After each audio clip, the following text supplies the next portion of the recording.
Yeah, you can click it to that and we'll get going. Here we are, my next guest on the podcast. Someone who I've seen from afar who has what I can see as a pretty, glasses off, entrepreneurial spirit. And I'm so keen to hear about some of the stories of all the things you've done. Matt Hodgson, thank you. Welcome to the podcast. Well, thank you for having me. Oh, Whoa. People love you. All right. A bit more. All right. I do a laugh. Nice. All right, enough of that. You got it all. Yeah, Yes. we got it all. Yes, yeah, I got some toys here. So, straight into it. First question. If you could be an animal, what animal would you be and why?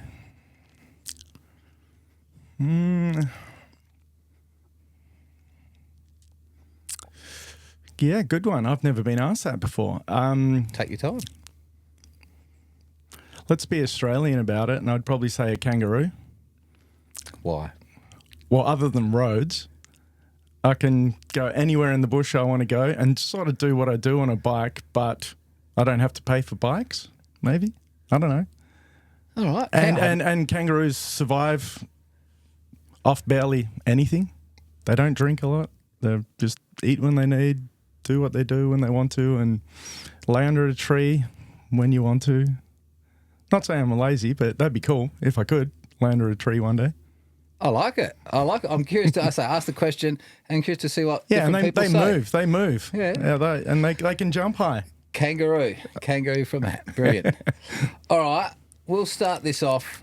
Start from the beginning. Tell us about your young childhood days, when you can remember when you started school. What's your family environment like? Mum, dad, brothers, sisters, where you're living. Tell us about you as a primary school kid. Okay, primary school. So I moved around a fair bit. So this is something that you definitely wouldn't know, but my dad was actually a Lutheran pastor, so a minister. And we moved around a fair bit. So I grew up in Prospect, I guess, as a young child, or North Adelaide, Prospect. And then Dad finished. So Mum and Dad were both studying when I was quite young. So I guess that first period of my life would have been myself and my next younger brother. I've got another younger brother, and then a youngest is my sister. But it would have been the two of us, myself and Luke, to start with. And Mum and Dad were both studying, so we were fairly poor, I guess, because not a lot of income. And then Dad had finished at the seminary, which is in North Adelaide, and you get sent off to somewhere to do your first church thing. And so there was two choices. One was Papua New Guinea, and the other one was Port Hedland in WA, which is right up the top, sort of, if you're looking at the map, the top left-hand corner. I don't know. Broom's close, but not that close in the distance of WA. It's big place. But we ended up going to Port Hedland in WA. So I guess my first sort of memories would have been there. Some before. I did get my first bike just before. You were born in Adelaide? Well, if we want to get real serious about it. Okay, no. So this is going to go a long way. But anyway, okay. I was born in Queensland. Okay. In a place called Mount Isa. Heard of that place? So it's a couple other famous people from there. Pat Rafter. Matt Hodgson. I'm the only one that's not famous. Everyone else is. Greg Norman. Okay. So Mum and Dad were in the army originally, and they were actually stationed in Townsville, and decided to go away just before I came along. I'm like, let's go to Mount Isa. I came early. I got born in Mount Isa. So I lived there for 3 days. And then back Fond memories? Yeah, oh, mate, it was awesome. It's a lead mining town, so hopefully that doesn't ruin me, all the lead. You seem to be going all right.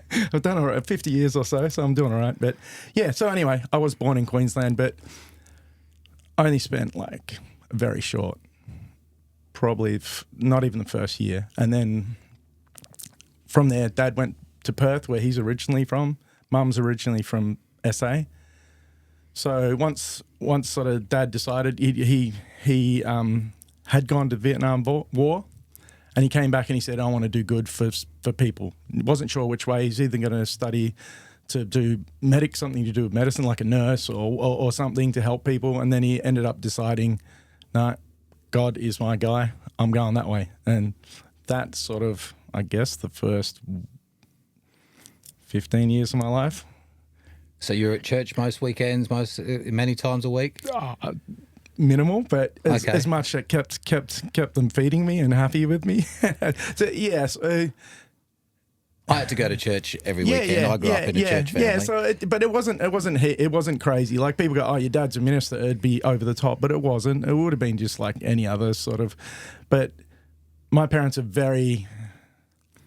It's funny. I had a funny childhood because they were so busy looking after lots of other people, they didn't notice what I was doing. So that was sort of good because I got away with a bunch of shit, and allowed me to find shit as well. Yeah. So anyway, but I guess I felt like Adelaide, South Australia is where I grew up. Went over to WA for only a couple of years. First off, your first. I guess I don't even know what they actually call it. Placement. First placement is only 2 years ever, just to get your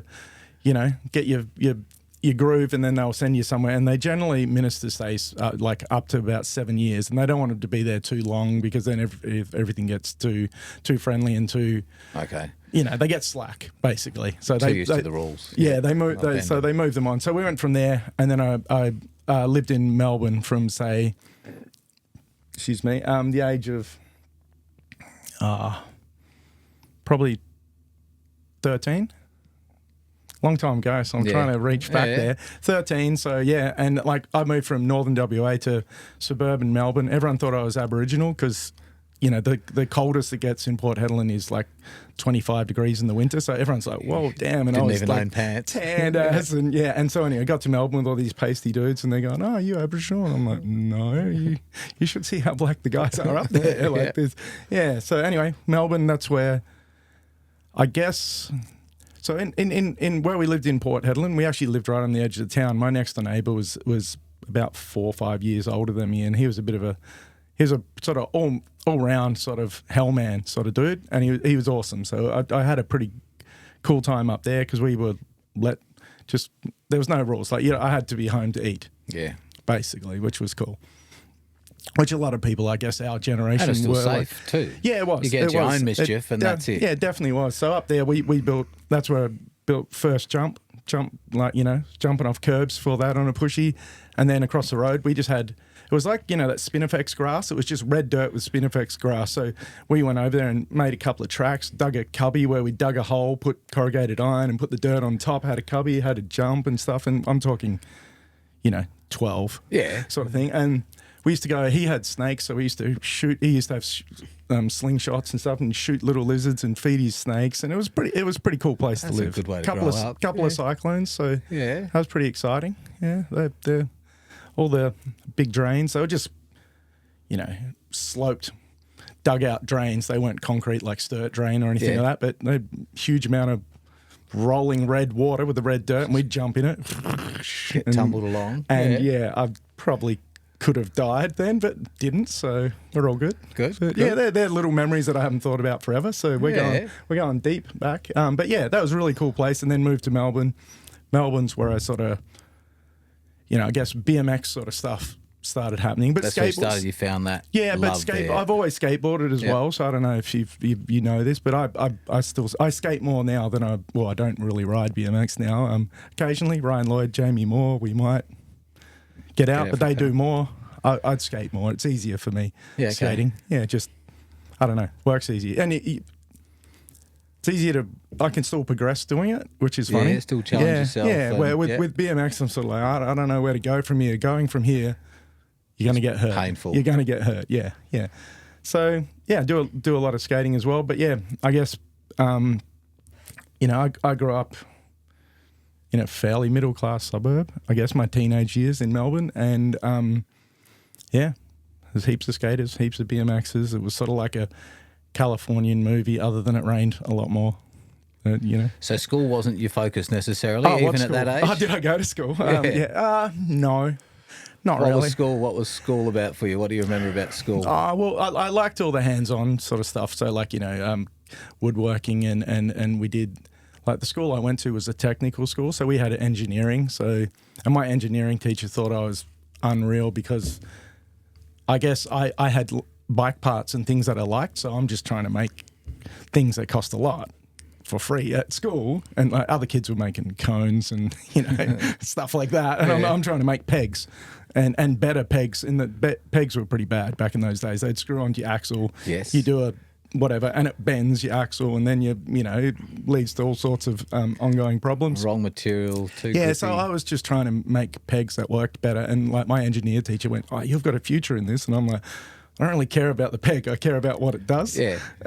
And I want it to work. Yeah. So that was cool, and I good at maths and science, and wasn't interested at all in English, really. Which is funny because I read a lot of novels. Like, I've probably read hundreds and hundreds, but at school, Not your thing. I didn't even turn up. Usually. Did you finish school? Went to year 11, and then I left and did carpentry. So did that and worked for a guy that was sort of did, I guess, minor extensions and renovations, and did a bit of roofing and things like that. He did. So I just did whatever, odd jobs that guy got. And that would have been when I was here in South Australia by that stage. So mum and dad moved from Melbourne to Murray Bridge. And I'm like, I'm not going to be living in Murray Bridge. Roughly very when long. was that? 1990. Okay. Somewhere around No, there? 90, yeah, Yep. early 90s anyway. So, yeah, I did buy my first mountain bike in Murray Bridge in 91. So, I guess that was a good start there. And how old are you roughly when you reckon you moved to Adelaide? So, yeah, I would have been 16, 17. Did you know that's a tough age to break into a new friendship group? Did you know people No, here? it was cool. So I knew Matt Holmes through BMX. So Matt used to come. He grew up in Ballarat, in Victoria. So Matt and I used to see each other at comps in Melbourne, and pretty much as soon as I got to Adelaide, we didn't. We didn't keep in contact. Nobody had mobiles and stuff like that, of course, back then. It was very dim, dark ages. Yeah. But pretty soon on, I was in Adelaide, like, I was 17, so I shouldn't have been going. But went to the Ed out in bottom Brown Hill Creek there. Got fairly drunk, as per usual in those days, and there's Matt Holmes. Yeah. And he's like, "What are you doing?" I'm like, "What are you doing?" He goes, "I live up the road." And so went back to his joint. We're looking through old mags and just catching up, and hung out ever since, basically. Yeah. So yeah, I was pretty lucky early on. But I knew all the BMX and skate dudes in those days used to hang out down at Glenelg at the square, Moseley Square. Yeah, that's it. So Doing flatland. yeah, I knew in those days. Like I went down there and straight away, like there was Shallon and Kim and Big R. I don't know if you know Big R. Rodney. Big R, yeah, Big R, yes. Rodney, and then there was a whole bunch of other crew that was sort of came in and out of that crew. But straight away, I'd just walk in and I remember seeing those boys there before I got into bikes. Yeah, I'd go and- fishing at the jetty, and there was these guys Yeah, doing this, and balancing on the front wheel and swilling their bikes around. It's like, Yeah. holy cow, what's this? and they were loving it. They were in their prime at that stage. So Oh, some yeah. of those boys, they were and they were easy crew to hang out with. So. Yeah, and like Jamie, or not in the early on, but then Jamie Moore, he's quite a bit younger than that crew, so they're all in their sort of early 50s, I guess. Yeah. Jamie's a bit younger, but then he was like this young little ratty kid that would come and do flatland tricks and stuff like that, but he's pretty skinny and small compared to everyone was at 17, 18, so they're strong. But yeah, Jamie started hanging out with those crew as well, and yeah, he was sort of probably a bit more, even though he's quite a bit younger, he was easier for me to hang out with than the other guy. They were chasing chicks most of the time and stuff like that. And I guess I had a lot. So I used to surf a fair bit, used to skate a lot, ride BMX, ride mountain bikes. So I was never really, in a clique, for instance. So a lot of the JT crew, you guys had a tight like your mountain bike crew, where I had about 4 different crews that I touched on all the time. Different sports, different genres. Yeah, and just it didn't really matter. And I'd go skating wearing a BMX t-shirt with the skaters, then I'd go surfing wearing a mountain bike shirt, and it was sort of a jersey surfing instead of a rash shirt and things like that. So It's sort of funny. So yeah, I know a lot of people used to go, "Oh, that's the us and them," but I guess for Matt Holmes and I, there wasn't ever us and them. Matt grew up hanging out with skaters, and we both hung out with a lot of graffiti sort of cats as well. Didn't really, had a go, but weren't. It wasn't our sort of thing. But we hung out with hip hop, graffiti, and all that sort of stuff. So had a good mix of crew to hang with all the time. You weren't too biased. No. This is my thing, Yeah, and I just do this. Whereas we weren't BMX and mountain bike in the early days. Yeah, they were was pretty very tribal. divisive, They were pretty tribal, weren't they? Yeah. And there used to be the. I guess the dudes like Toby and Paul Rudd and that would be go mountainy man. They used to call all of them out because they couldn't land smooth, so they say. And I'm like, hey man, what are you talking about? Just calm down. Like those dudes are doing some pretty wild stuff. But they were just protecting their effort, their work and effort. Yeah. And you understand it. And a lot of guys that build dirt jumps start to get very protective over the dirt jumps. They put a lot of time in, and anyone comes down on a mountain bike. So they usually say they land on the jumps and wreck them. Yeah, but it wasn't only mountain bikers. They just it's easy to classify people. Yeah.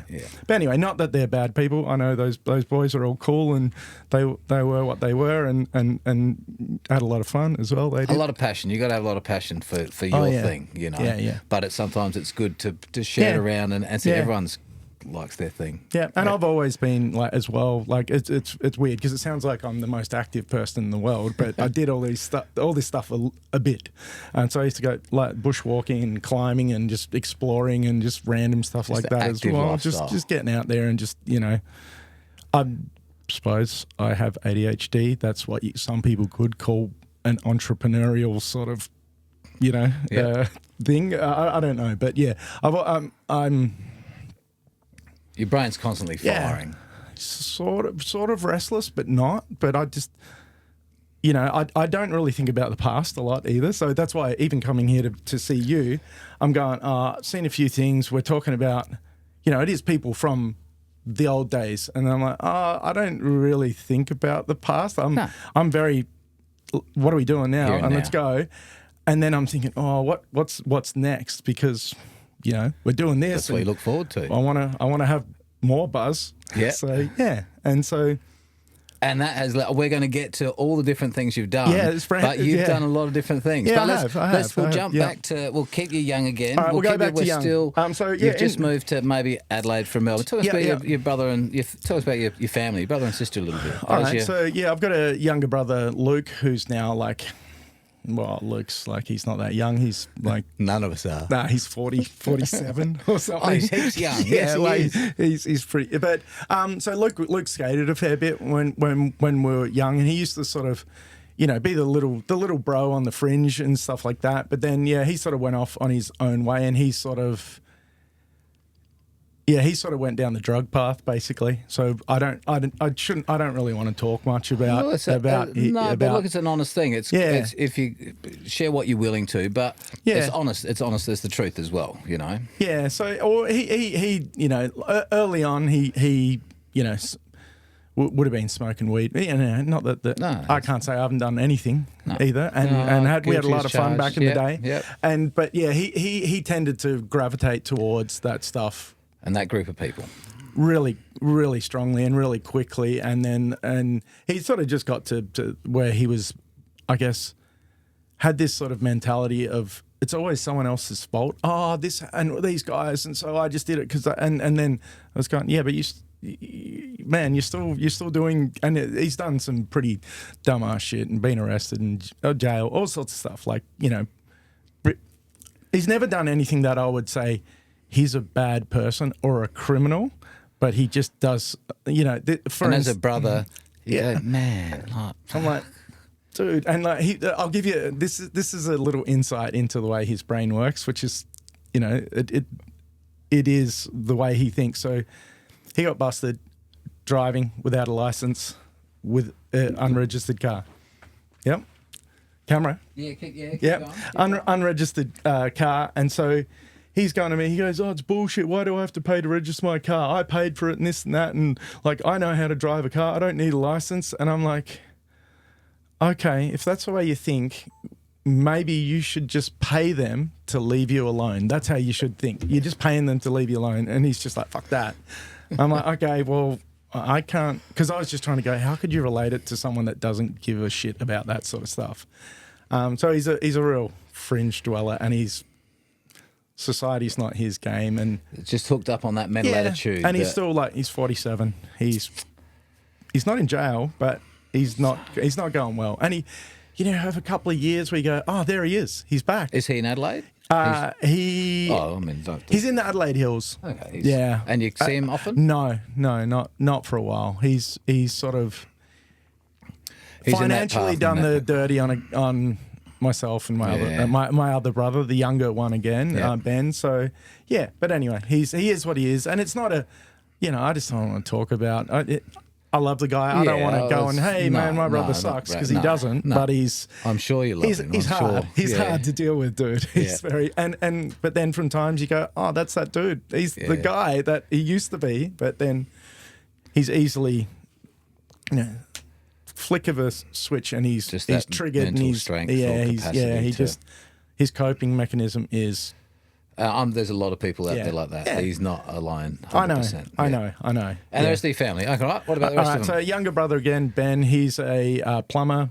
Does really well. He's got 4 kids. They live up the hills near us. We live Mount Barker in the sort of older part of town. There's suburbs going everywhere from us, but we live in the right near the centre of town. And so he's up there. And Ali and I were actually the first ones that moved to Mount Barker. But then my mum and dad ended up moving. They went, oh, we'll move up there. They used to live at McLaren Vale, moved up there. And then my brother went, oh, that's handy. I'll move up there as well. And he used to live down at Seacliff then. And he goes, no, I might move up there as well. So they're all hanging around where and so 4 in the family. And then youngsters. Yeah, and then my sister. So all my siblings went to Emmanuel College. And my sister ended up... marrying one of the boarders who was from over at the Eyre Peninsula. He lives at Tumby Bay, which is sort of, I guess, the last town before you get to Port Lincoln. And so she lives over there and is a school teacher, and her husband owns a transport company, and they're doing awesome. They got a couple of kids and stuff like that. So they're doing cool. So we're going to go and see them. We sort of go and see them, even though it's not far, it is... 8-hour trip. 7-8 hour drive. So we go and see them sort of every second year, and they'd come over here, a couple times. And they've got their business has got a yard in Adelaide, because it's transport. So they do interstate, but they've got a yard here. So they come over all the time. We've got a unit here, and so we see them regularly. So we don't have to go there, but it's a beautiful place with a good beach. Mum and dad? So mum and dad retired. Still with us? Yeah, Dad just got a new knee not long ago. And so from my current job, we'll get into later, I guess, but we have some e-bikes that we use for work. And love the e-bike. Say that word whenever you want. That's good. Nice. So anyway, stoked. So anyway, Dad got a new knee, probably 6 months ago. And he used to ride quite a bit. He just had a Anaconda Mountie, and used to ride around, and he's always been pretty active. But then he had an injury, nothing to do with riding at all, but had an injury where his knee got hit and went sideways, and he just never been an old bloke. He's like, she's right, and kept walking for about 4 or 5 years on it. And then it got to the point where he's limping so bad, and he'd worn out the knuckle, I guess. And so he got a new knee, and then he's going, I've got a rehab, but I can't get on my bike properly. So we had an old step-through, I guess a Dutch or a ladies style step-through e-bike that we were selling from the fleet, real cheap. And so, he just goes, I'll actually, I gave him a ride on it. He came back with it was $1,000 for this bike. That's about $4,000 retail bike. And we said, look, $1,000. It's actually in good condition, other than they get scratched in transport all the time. So physically they look beaten up, but they're not. And he rode to the bank, got cash, and came back and gave me cash. And I'm like, well, I gave that to the boss, and he's like, what? Done. Straight away? And I'm like, yeah, cool. And so Dad rides all the time. He'll rock up my joint, you'd be, doing the dishes, and there's Dad rides past our window in the driveway. Awesome. And he's like, you want to come for a roll? And I'm, okay. So which is pretty cool. And when he was rehabilitating, I rode with him quite a bit, because at the start he was going, I've made the wrong decision. I'm not going to come back from this, because it's and he just goes, my knee, it was better before, but he just wasn't. So once we started riding quite a bit, he got all the flexibility back and strength, and now he's going to have the other one because he was compensating. It wore out the other knee as well. So, but anyway, so old man's riding an e-bike. So you got one on your team, out of the family. Perfect. Yeah. Well, you ride an e-bike too. I do. Only at work, so they pay me to. No, but they're awesome, aren't they? Yeah, good fun. So, and mum, yeah, and they're still involved with the church heaps. Yep. So they're doing all sorts. They're forever. So mum volunteers at the local primary school and does like reading lessons with kids that are having problems, and then they're forever doing random fundraisers and stuff like that just to help people. Like they're actually over the top helpful, which is sometimes really painful nice when you're. Makes you look average. Well, no, yeah, there could be that. No, but like sometimes we're just going, we don't need help. Can you just let us be? Like we're okay. And then I guess because they're used to my brother needing lots of help. Yeah. And they feel, I do understand why they do it, but they're feeling like, oh, we've given too much attention here. And I'm like, but we're cool, we're cruising, and we'll ask you if we need help, but thank you. But 4 times a week, we need some privacy also. Yeah. Which is funny. It sounds like a lot of love. Which in is that cool, though. It is. Anyway. It is a funny thing to complain about. Yeah. A lot of good support there. Yeah, they're cool. Good crew. Yeah. I'm going to see them again. I'm not kicking them out. Yeah. With my life, yeah. All right, so you finished school. What did you do when you finished? Where were you at in that? Well, I was in Adelaide, and then I just went off and did carpentry. You did, as an apprentice? Or? I started to. And so that's... I was halfway through, right? So this is one thing that I guess it would have been cool to finish it, but it just wasn't I liked working with wood, but I didn't like hanging out on a work site with bogan dudes that are smoking and spitting and burying their rubbish in someone's yard while we're working. And there used to be a lot of, and they're just saving up to get a new set of tyres to do burnouts. Yeah. So I was the clique of the crew that I was working with, and I was just generation. Like, and it's all good, but I was just like, I don't really want to hang around this scene. So basically, it changed fairly quickly. I went up to Megabike at Blackwood, see Matt. We're going riding after work one day, and I was just standing in there, and there was a Haro BMX on the wall, and I happened to have a Haro t-shirt just randomly on the day. BMX kid had a Haro shirt.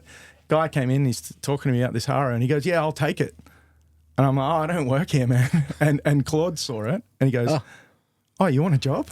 You were talking about the bike. I was just, the guy asked me a question, and I didn't realize because I didn't know I had a Haro shirt. So anyway, I told him all about the bike, and he goes, "Yeah, I'll take it, man. Yeah, that's awesome." You were the salesman. Yeah, and I'm like, "Oh, I don't work here, dude. I'm just going for a ride with my buddy." And I had worked in a bike shop previously in Melbourne, just as like building bikes on school holidays and that sort of stuff, so I could get credit in the store to pay for my shit that I broke daily. Basically, bikes were pretty average down back then. Like one-piece cranks, I would bend them all the time. And so I used to work at the bike shop, after school sometime, whenever. And I did a paper round as well in Melbourne, which is pretty cool because I thought I was that kid out of Rad, like riding around, chucking papers in people's front yard and bunny hopping curbs and, doing stuff like that. And it was good. It was good fun. So it helped with all my skills, of course, as well. Like, trying to just get this done as quickly as possible. But started working at Megabike.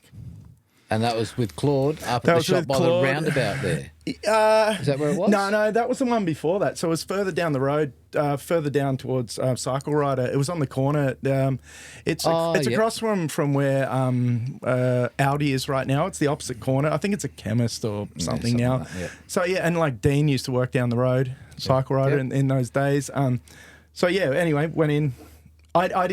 I'd never actually worked in that store. That's when the Hyde Park store idea had come forward, and so Claude goes, he was looking for someone, and he said, "Well, we got a new store opening." So that first Hyde Park store, I helped Claude do the strip out, painted the whole build, the internal, did all the shop fitting and stuff with Claude, and started in that store from scratch, which is pretty cool. And we had some good crew in those days, like you guys did as well. Yeah. We had, Matt Holmes, Ben Woodlock, Gary Patterson, Peter Durbridge.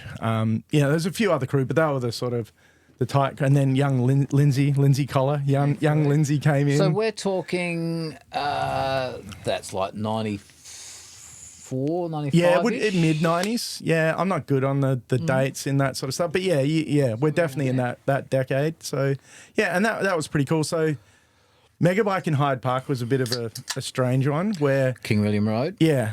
So we had, we had really high end European road bikes. So we had like Pinarello, Willia, sold lots of Campagnolo and stuff like that. But then I also sold S&M BMX parts. BMX, yeah. And we just got to a point where we were selling more than the Australian importer. So they were based in Canberra. They weren't really. They didn't know what they had basically at that stage. So I said to Claude, "Look, we're selling more than these guys can get. Provide us. Do you think I could have a little certain section of the shop and an amount to spend? I guarantee I'll sell it." And so I called up at 4 a.m. or whatever. Called Chris Moller, who's the owner from a magazine in those days. Yeah. Called him up and ordered some, and he goes, "Yeah, man, those guys, they don't order a lot, so it's not a locked in tight dealership or anything." So we ordered this amount of stuff, and he goes, "That's more than they order."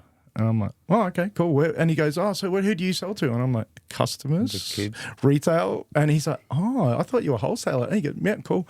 So we ended up doing a little bit of wholesale and did wholesale, sold some, frames and forks and bars to crew over in WA in Victoria and stuff. Not hugely. And then it sort of got to a point where it started to get bigger. And that's when a bigger importer went across to the States, went to a trade show, met them, said, "We will do $50,000 per year." Starting the business in Australia, where BMX in a bike shop in Adelaide. It wasn't, it was maybe a Giant had a BMX, or there was no. And it was at that there stage. was no hardcore BMX brands. There would have been like Bernie Jones was really good, so I don't want to say there wasn't anything, because Bernie Jones was cool, and that's where people like all those guys down at the Bay and Jamie and guys like that used to. That was there. It was a cool store. I don't understand how they did what they did, because I don't think they even knew they were cool. They just had some cool stuff. Yeah, they somehow, and they did lots of cool Haros. Good people in there. Yeah, as and well. they were good crew. Yeah, good crew, but just cool bikes that they didn't really realise how cool they were. Because in Melbourne, where I grew up, those bikes, there was 2 stores in the whole of Melbourne. I used to catch 3 trains to get to the shop that you could buy BMX stuff when I was younger. Yeah. And then my local shop didn't really stock anything. I'd have to order it Once in. you knew what you take liked, ages. you couldn't find the thing that you wanted. No, you couldn't. So So anyway, Bernie Jones did really good. But then, Megabike, we had like a lot of those dirt jump crew in that first sort of era.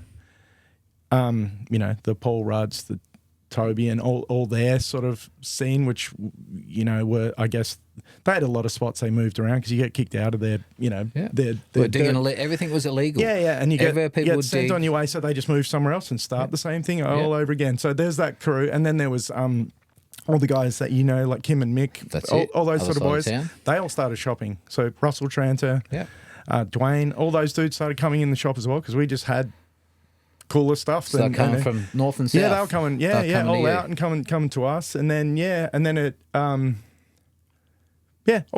Was going well, but then this importer took over, and then there was a middleman, so it sort of started getting a bit more expensive. And Claude being a bit of. You're selling top end road bikes on King William Road, and you're selling these dirty little BMXs. And it was a mad mix. It was pretty weird. And then I guess most of the people that worked there were mountain bikers as well. It was Ben, Pete, and Lindsay. And so, and then myself, we were, even though everyone calls me a BMX, I've ridden mountain bikes almost as long as, and but none of you were roadies. No, we definitely weren't. It was a roadie shop. Yeah, it was the premier roadie shop, sort of European roadie shop. So it was cool, and it all worked, and we had a good time there. And Claude I still see Claude. He's a weird, G'day, but Claude. he's a Shout good out. dude.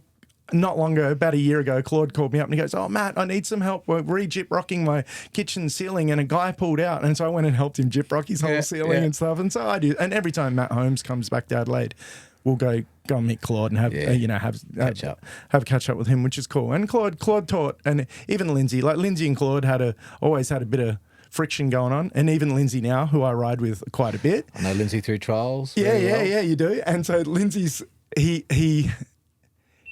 he wouldn't admit a lot to learning anything off Claude, and then he's going, "You know what? I actually learned a bunch of things off Claude, but yeah, don't tell him.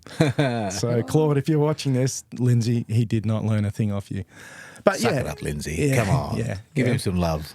But Lindsay is a good point in case. Everyone that worked at Megabike was their own special person. Okay. We're all good. Yeah, we're all special. But it was good and it worked. And you're passionate. You love what you're doing. Yeah, and we all did. And we lived bikes. And that's the thing. I guess I'm a bike rider. I'm not a BMXer. I'm not a mountain biker. I'm not a road biker. I'm not an e-biker. But I don't not like e-bikers.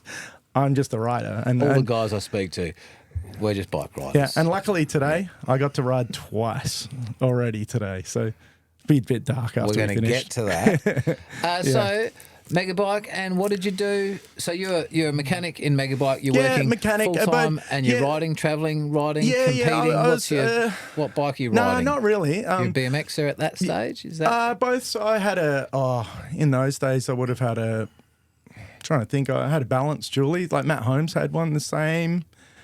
I probably would have been riding my hardtail because I used to sort of ride a mountain bike a bit like a BMX though. So I'd still, come and ride. I used to race, I raced Marble Hill and all those. I did race a lot of the races like Mount Crawford and, Kersbrook back in the day and all that sort of stuff that your videos would have shown a lot of. But I was always on the fringe because I'd just drop in, come out and go back to the other stuff I'm doing. So I never really hung around solidly with the crew, but did a lot of riding, did a lot of racing and was really middle like a lot of people. Middle. Yeah, so I didn't put a lot of. I was just there to have some fun. No one trained, and it's pretty yeah, much natural ability. And I definitely didn't have the equipment because I didn't want to put the money into. Well, I was buying skateboards, I was buying BMXs, I was buying surfboards, so all that stuff costs so much. Fun is expensive, but so.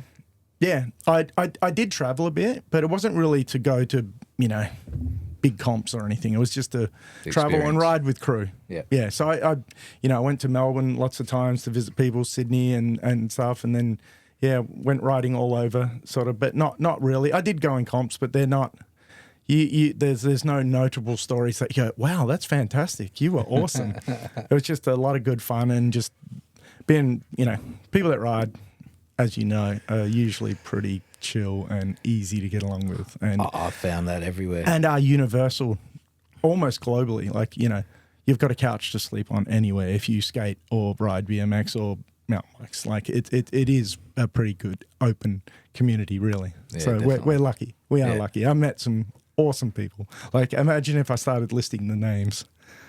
I know, it'd be mental. That's why I've started doing this again. I've met so many awesome people, and that's why I'm so happy I get to share a story like this. Yeah, it's cool, isn't it? It's really cool. And some of the people that were there at the start, because that's like 30 years ago. Like it doesn't feel that long to me. Yeah. But how's this for a random one? So you're okay with freestyling? Yeah, a random one. So I went in a 6-hour cross country race up at Melrose not long ago. So another story. Trailscapes, working with Gary. Been up at Melrose a bit in that time. And I went, there's a 6-hour race. I reckon I'm going to try and do that. And did okay. I got cramps, but I did. You rode for 6 hours without stopping, essentially. Without stopping. Yeah, without stopping. So I did okay. I definitely didn't.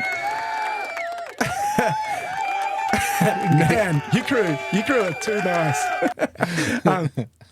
I definitely didn't win, but I definitely didn't lose. Well, so it's all cool. But randomly, Gordon Greaves was there riding.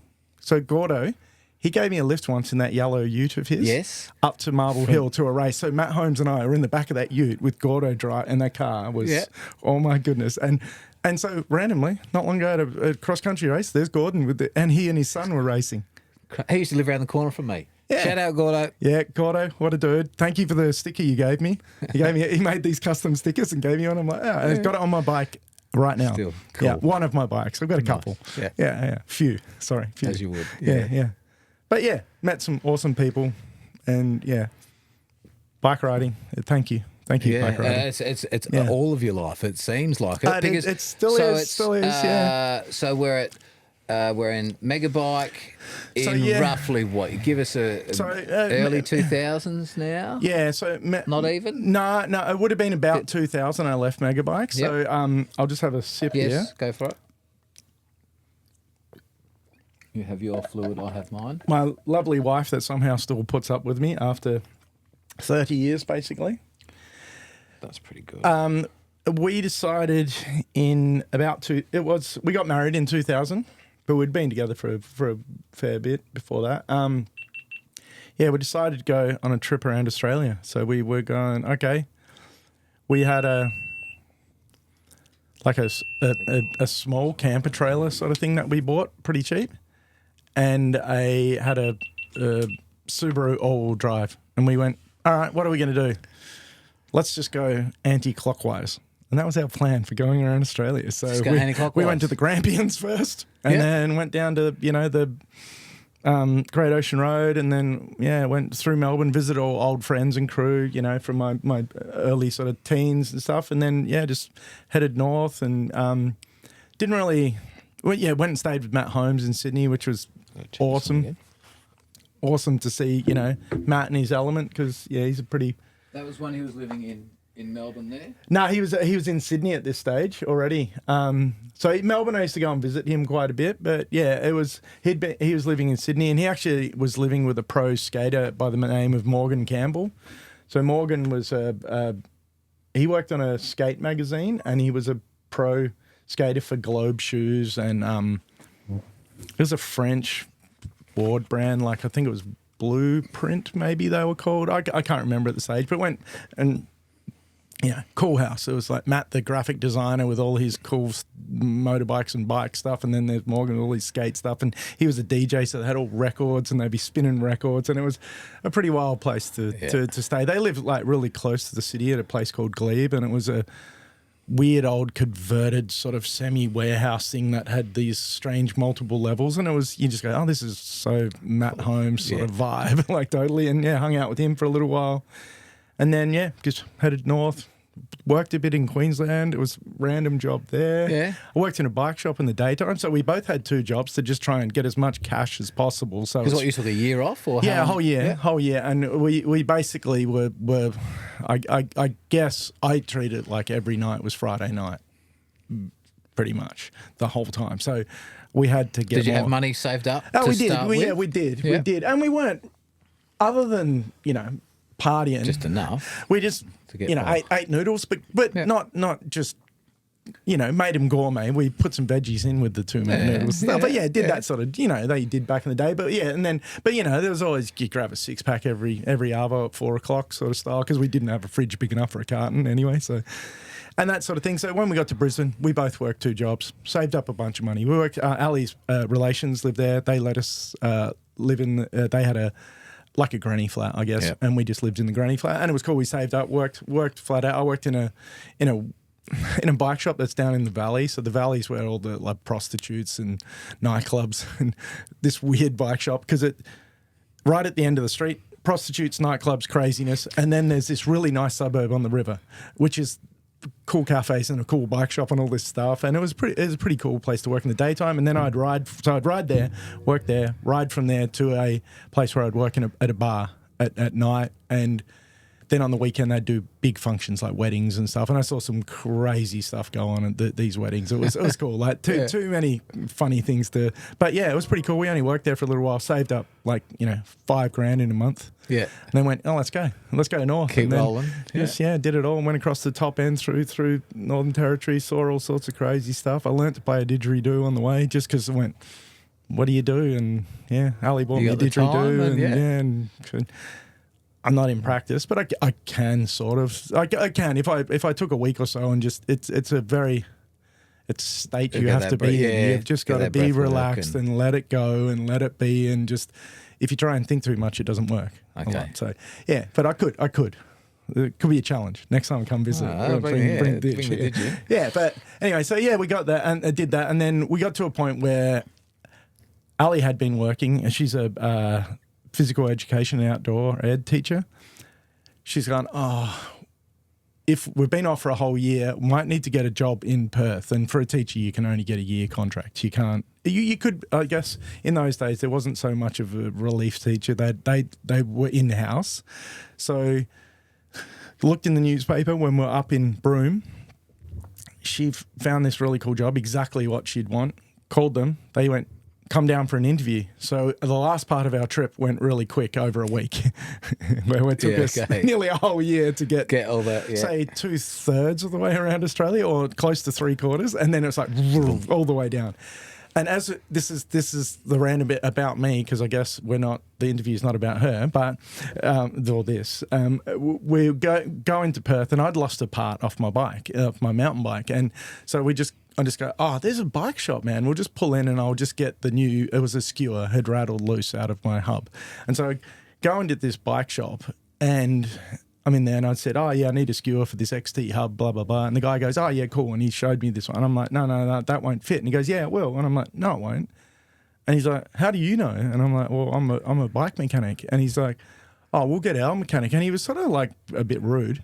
Anyway, mechanic comes out and he goes, oh, yeah, that won't fit, man. And he's like, oh, what are you doing? And I'm like, oh, we just got to Perth. I don't even know where we're sleeping tonight. But my wife's got an interview. We might be living here. And he's gone, oh, I'm going to call my boss. He called his boss. I got a job on the spot. We'd only driven into Perth. So I worked for a year at this quite a large chain store of I guess it would have been. Do you remember who that shop is it's now? called the Bicycle Entrepreneur. Yes. So TBE. I reckon I used to sell videos. Yeah, you would have. Yeah, well, possibly because I told them to buy them. So, good. Yeah. So I worked there for a while. Not a lot BMX related, but we did order stuff from Jamie, because I'm like, I would just go, and they'd ask me things. So Jamie, he was in early days of doing things, but Jamie from Stowaway, we're talking about at that stage. Yeah, yes. so and he was running a company called Stowaway. Yes, and so we ordered. He was only at the sort of beginnings of the company, and so he had a few parts selling, like handlebars and occasionally frames and things like that, which were.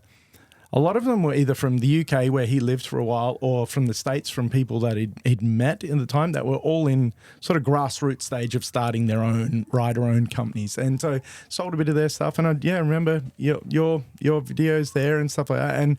But there was a chain store. It was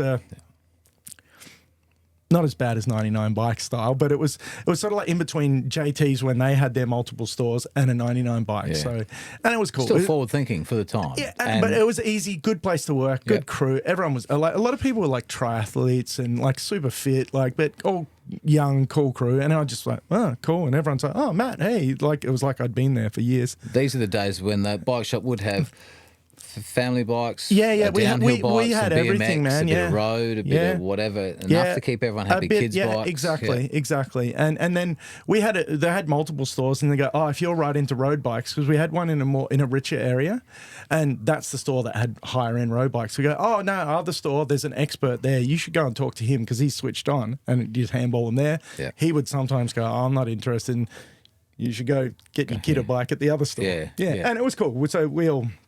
And the boss was a pretty good dude, and they did really well, and they ended up selling for a lot of money. Trek bought all their stores, so they had 7. There was only 3 when I started there, and then they got their own warehouse. They would order things in and distribute it. They had their own little truck. They'd distribute out to the other stores daily, and like there'd be transfers going on. They had all these cool systems. Like they were very switched on for early 2000s, and then And you got to witness a lot of that. Yeah, and unbeknownst to you, you're probably learning a lot of all these processes I knew. as well. I was gleaming a lot of stuff the whole time of just going, oh yeah, this is cool. And so anyway, we lived there for a year. Ali worked and she had a really cool job doing she'd be kayaking and bushwalking and rock climbing and stuff like that at this private school she worked out for a year. I just worked in the bike shop, rode mountain bikes with a bunch of crew over there, rode a bunch of BMX, surfed quite a bit, and just, it was cool fun. And then, still skated in between. I had a really good mate that's from Adelaide that lived not far from us. So he had a really small skate park near his house. So it was only skatable. It was on a bike. It was just not big enough. So I'd go and skate with him weekly and stuff like that. And so it was pretty cool. And then we ended up moving back to Adelaide because Jamie Moore offered me a job at Stowaway. So that's why we moved back to Adelaide. Can you put a finger on that year? 2003. Okay. 21, 22 years ago. 2004. There you go. I think it is, because we travelled 2 decades. Yeah. So, and then Jamie, I've known Jamie a long time. He knew I knew ins and outs of that sort of stuff.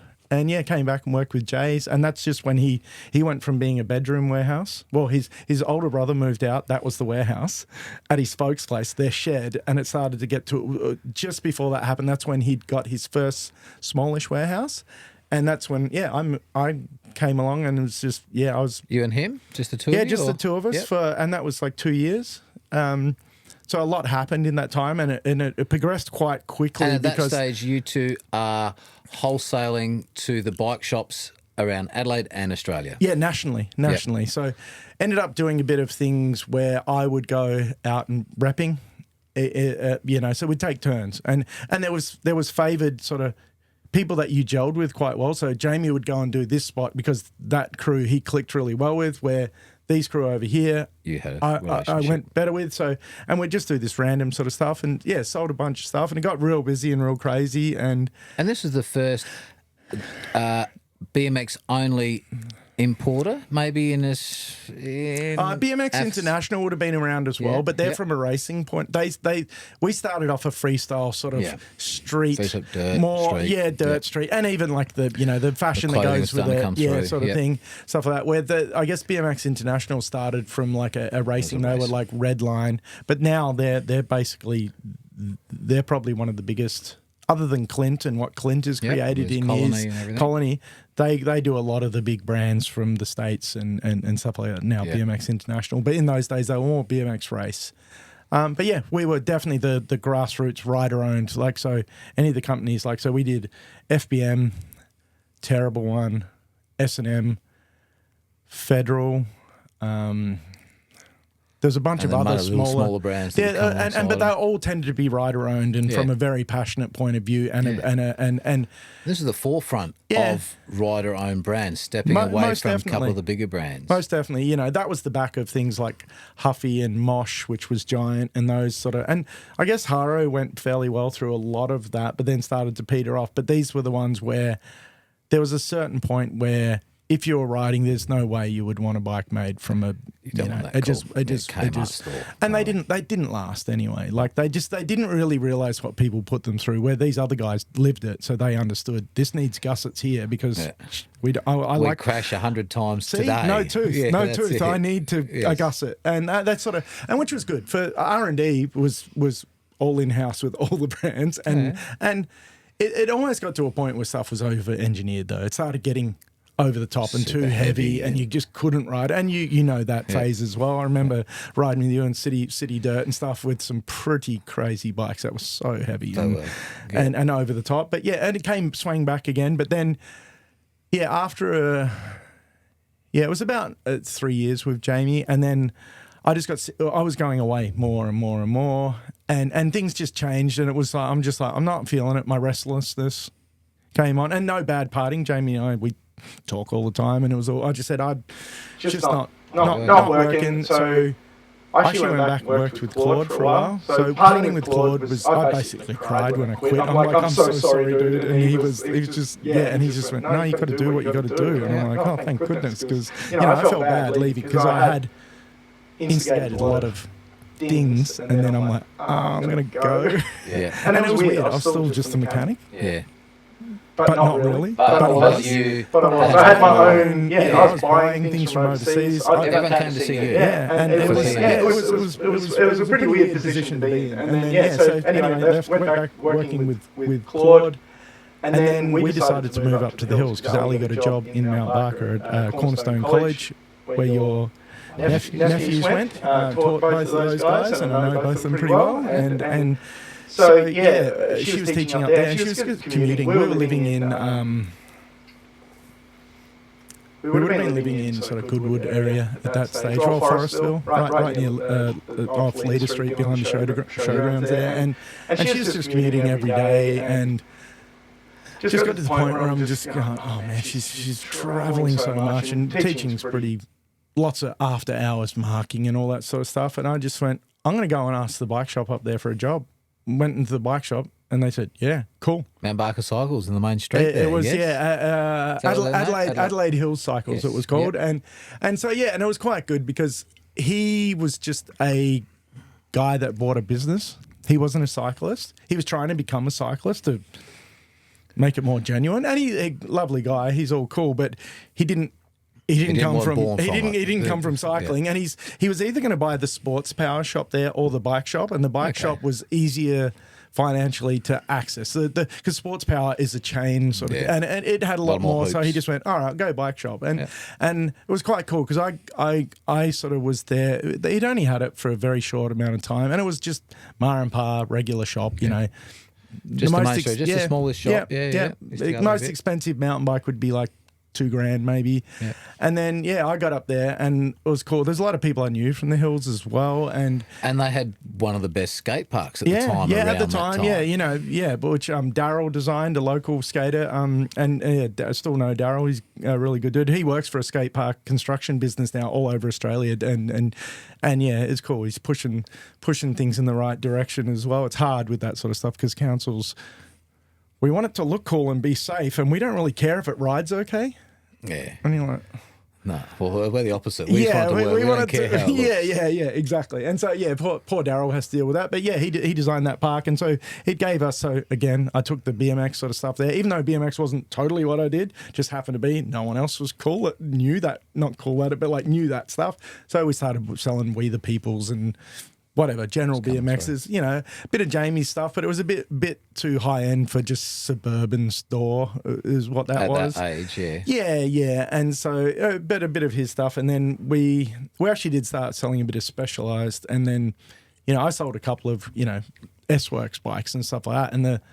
And the boss was like, what the hell? And he was pretty stoked, like on, of course, selling that sort of stuff. But he sort of got to a certain point, and I did tell him at that stage I already had an idea of something I wanted to do, and I was off the bat. I said, hey, look, I'll probably be here for about 4 years is my plan, and it was pretty much 4 years that I worked there, and then kicked off the next stage of life, which was, it was good fun while it lasted. So you were at Mount Barker for about 4 years or so? 4 years, yeah. Like middle of 2000s to late? 2007 I finished working there, so yeah. And then that turned into? A little bike shop in town called Little Black Bike. And so, we're a BMX specialist. The first and the first dedicated BMX shop in Adelaide, wasn't it? Maybe you could say that, but not really. Well, so Jason Freer, who's he's a good friend of Jason's passed. So rest in peace, Jace. But he had a store, but it was a bit looser and a bit different to He was down near the airport there. No. He moved around a bit. So he's out of Broadview. Yeah. He was out north a bit at Broadview, and then he went down. Yeah, he was not near the airport, but he was sort of near Coca-Cola down in behind there, and he sort of. He had to go, and he's always been a BMX. On the cusp when it was maybe getting a bit bigger. Oh, there's more people. Yeah, but he never really had. So I saved up for Little Black Bike as well. So I saved for 4 years strictly to have enough money to go. I am going to do this. And did you have a business plan? Did you do it was, a course or do that? No, hell no. That's probably be around if I had done that. I don't know. I've still got the piece of paper. You sketched it on a napkin. I drew a logo with a pencil. This, and it wasn't a napkin, but it was just a notebook. Yeah. Wasn't a nice leather-bound book. And I've still got that sort of stuff. So it was all ideas, and like as you said, everywhere I went, visually, I could be in a store that sells anything. Like it doesn't matter, and I'm like, oh, that's a cool idea. I'm going to try and tweak that a little bit. Yeah, we can use an old bike thing to make a cool thing, and just making do. So we were really off the smell of an oily rag style of store, even though it looked fairly slick. You would have come to the original one on Pulteney Street. Basically, I painted the whole store white, and then we got off a friend of mine that used to own Daily Grind skate shop. He had a whole bunch of shop fittings, and they were grey in their store. I just rattle canned them black, and so we had really clean, shiny white, everything, including the floor.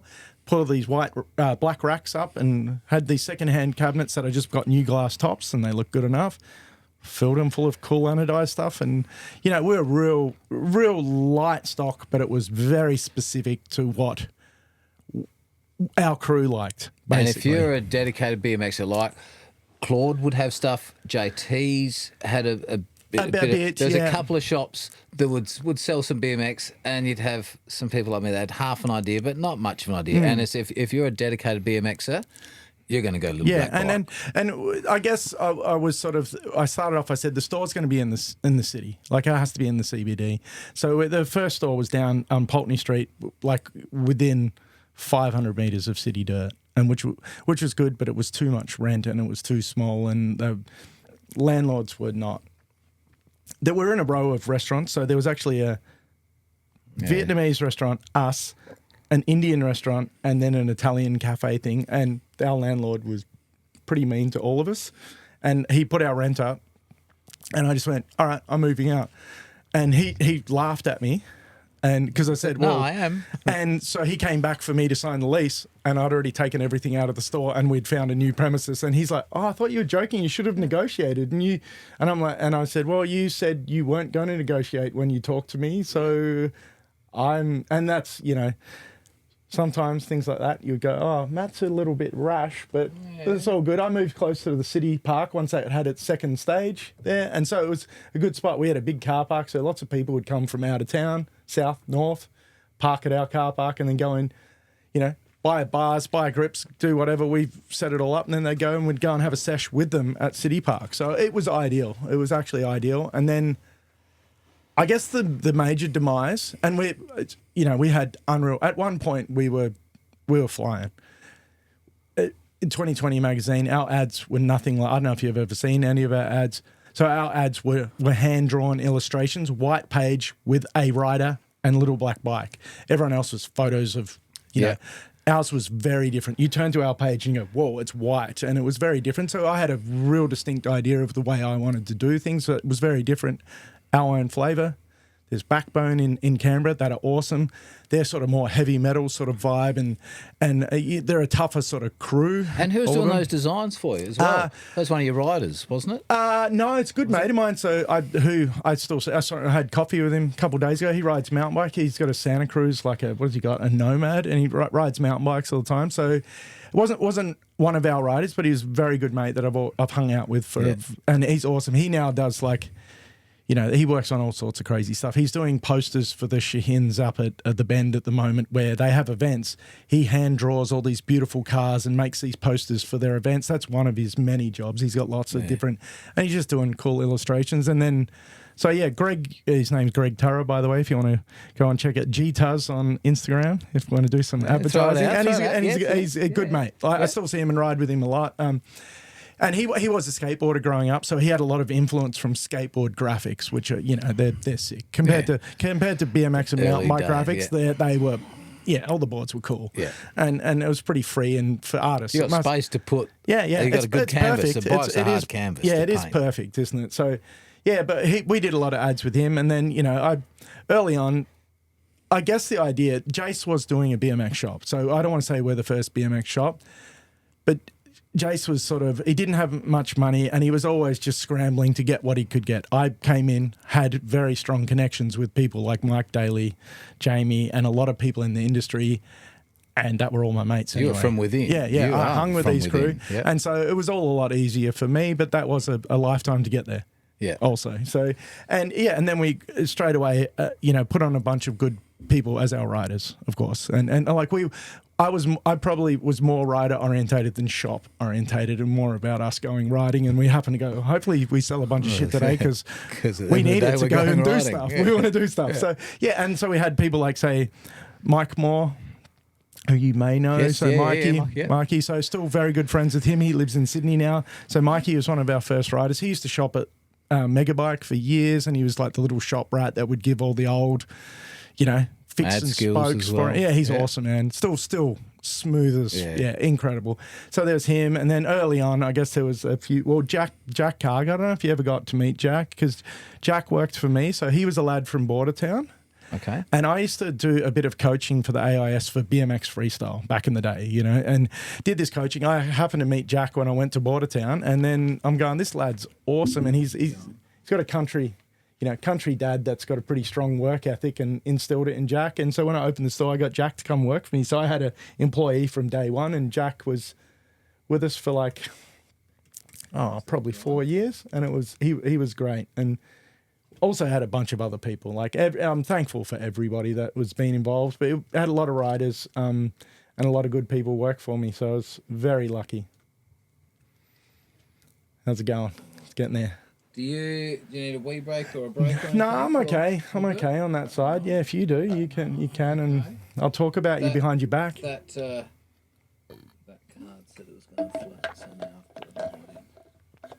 Yeah. So anyway, yeah, I guess Little Black Bike. It first came around the idea because so many friends and stuff are going, oh, I can't buy Jamie's stuff. I can't get this. It's too hard.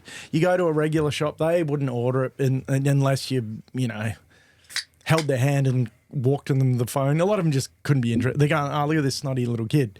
And the same snotty They little... were dirty. BMXs were not the same kid friendliest. Probably spent $5,000 with me in the next year. So I'm just like, I'll be nice. Personally, I really liked all you snotty BMXs. Yeah, we had a good time. And I guess one of the other things, our store became a bit of a drop-in centre for people that didn't, fell between the cracks. And I can't help but be, I'm just not compassionate nice to people that I guess to a certain degree, but we're always helping people, and I feel like in general it doesn't matter about where we went financially. I think we made a big difference in a lot of people's lives. And because these were kids that, as you said, they were slipping through the cracks. They probably didn't. They wouldn't open up and openly admit, "Fucking, I've got no one else." But you were their brothers. Like, and we had a bunch of crew that would hang out in the store. Come as a customer, buy some grips, and then they start hanging out and never really talk much. They're emo sort of style kids, socially awkward, maybe. Yeah, and then. Years later, they're like, I'd get a message on Facebook. There's a lad that I saw. He graduated from construction course. I'm like, oh, well done, man. He goes, dude, I only did it because you, and it was from this. Provide a bit of inspiration. And I'm like, oh, and that okay. probably comes from your parents. Cheers, too. dude. Yeah, cheers. And so, together. I've had a lot of, and similar to what, you're not saying I'm anywhere near as good as what Jamie and Ryan do at Lighthouse, but they do a very similar thing. And there's a lot of you put out there. Good heart.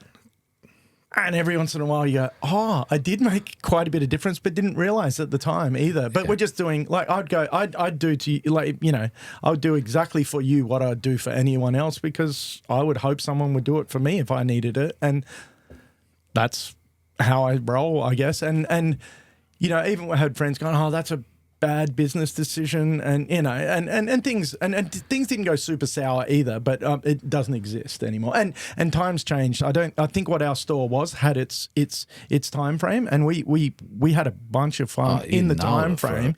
A decade. Yeah, it was sick, man. It was actually really cool. But then we got to the point where everything changed, and I guess like mobile, because you moved from Pulteney Street to, then you moved to Gilbert Street. Yeah, we moved to Gilbert Street, and we had a ramp in our store and stuff like that. That was the move when you left the landlord and No. We went down to near Peter Stevens before that. That's the one that was near City Park. So we were there for a while, and it was cool. All the Peter Stevens crew, we got on heaps well with those guys. Like all their mechanics are BMX moto dudes, and it was a pretty sick place to. And we were only there for a couple of years, and then Peter Stevens bought all the stores on our side of the street and turned it into Harley Heaven. Yeah. So we got ousted. We got ousted of that. And then I went to a little weird laneway in the back streets for about a year, which was random. It was like a cave in the hall. It used to be a recording studio. Yeah. And you just came down a I think we popped in and there. And there was a door, and then we had BMX handlebars as like the bars on the security on the window and stuff like that. And so it was a recording studio, and I physically stripped that out at night when we got told we had to move.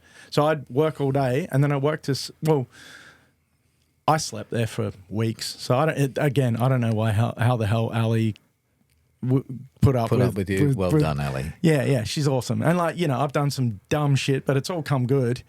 Always and it does. And she's just puts up with it and just goes, yeah. I know he's doing the good thing. We're talking about bikes. Give Ali a minute. It's like she sounds like she's a fucking cool person. Oh yeah, and of course, and it's stuck with you through all of your through craziness, random shit I've done. So yeah, she's like.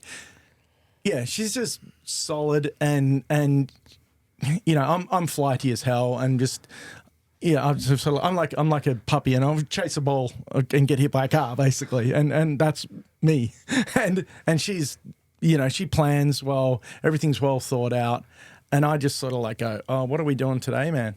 Like, because I'm down. Did she? And so she plans lots of stuff, but she didn't have anything to do with the store. I made a concerted, like a very big effort of going, this is what I do. You don't need to worry about the store. Yep, I'll do this thing. You're more than welcome, but you are not working at the store. And if you come to the store life. and I'm serving a customer and happen to be pretty intense in the focus in the time, I don't have time for you. I'm sorry if I'd seem a bit standoffish, but, you know, I'm trying to pay for the mortgage business and stuff here and keep us afloat. And so, yeah, I am very in the moment when I'm doing stuff. So, yeah, that always have been, and just I'm all in. It's cool. It's good. And so with the planning, did you guys plan to have kids? Yeah. And how's that side of your world? Yeah, really good. So we've got 2 children. Asher's 19, and so he finished school 2 years ago, and he's studying sound production. There you go. So He can come and help me. He'd be able to critique your mics. Please do. And so he's doing that at TAFE. So I talked to Big Ev. Yep. And just said, hey, man, Ash is he at high school. So he was in the same year as Cooper, your nephew. Yes. And so they went through from, I'm talking reception together, by the way, all the way. So I've seen your brother a bunch of times all through those years. Yeah.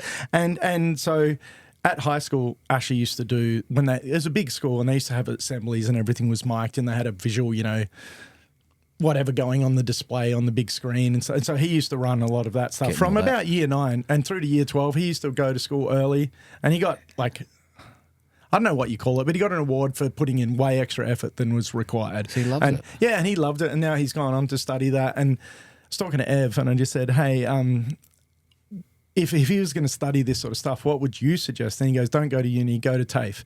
TAFE is more cutting edge. They're more real world.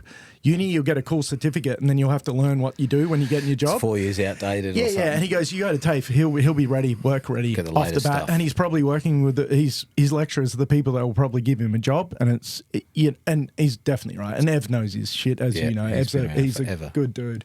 And Big Ev, we've got to get you on here too. yeah, man. Get a story. Yeah. Oh, man. Awesome. Yeah, I see Ev quite a bit. Ev and Jana and, you know, riding mountainies around. So, and, you know, Ev, I used to go with Ev up to, back in the day, it's so funny, Ev.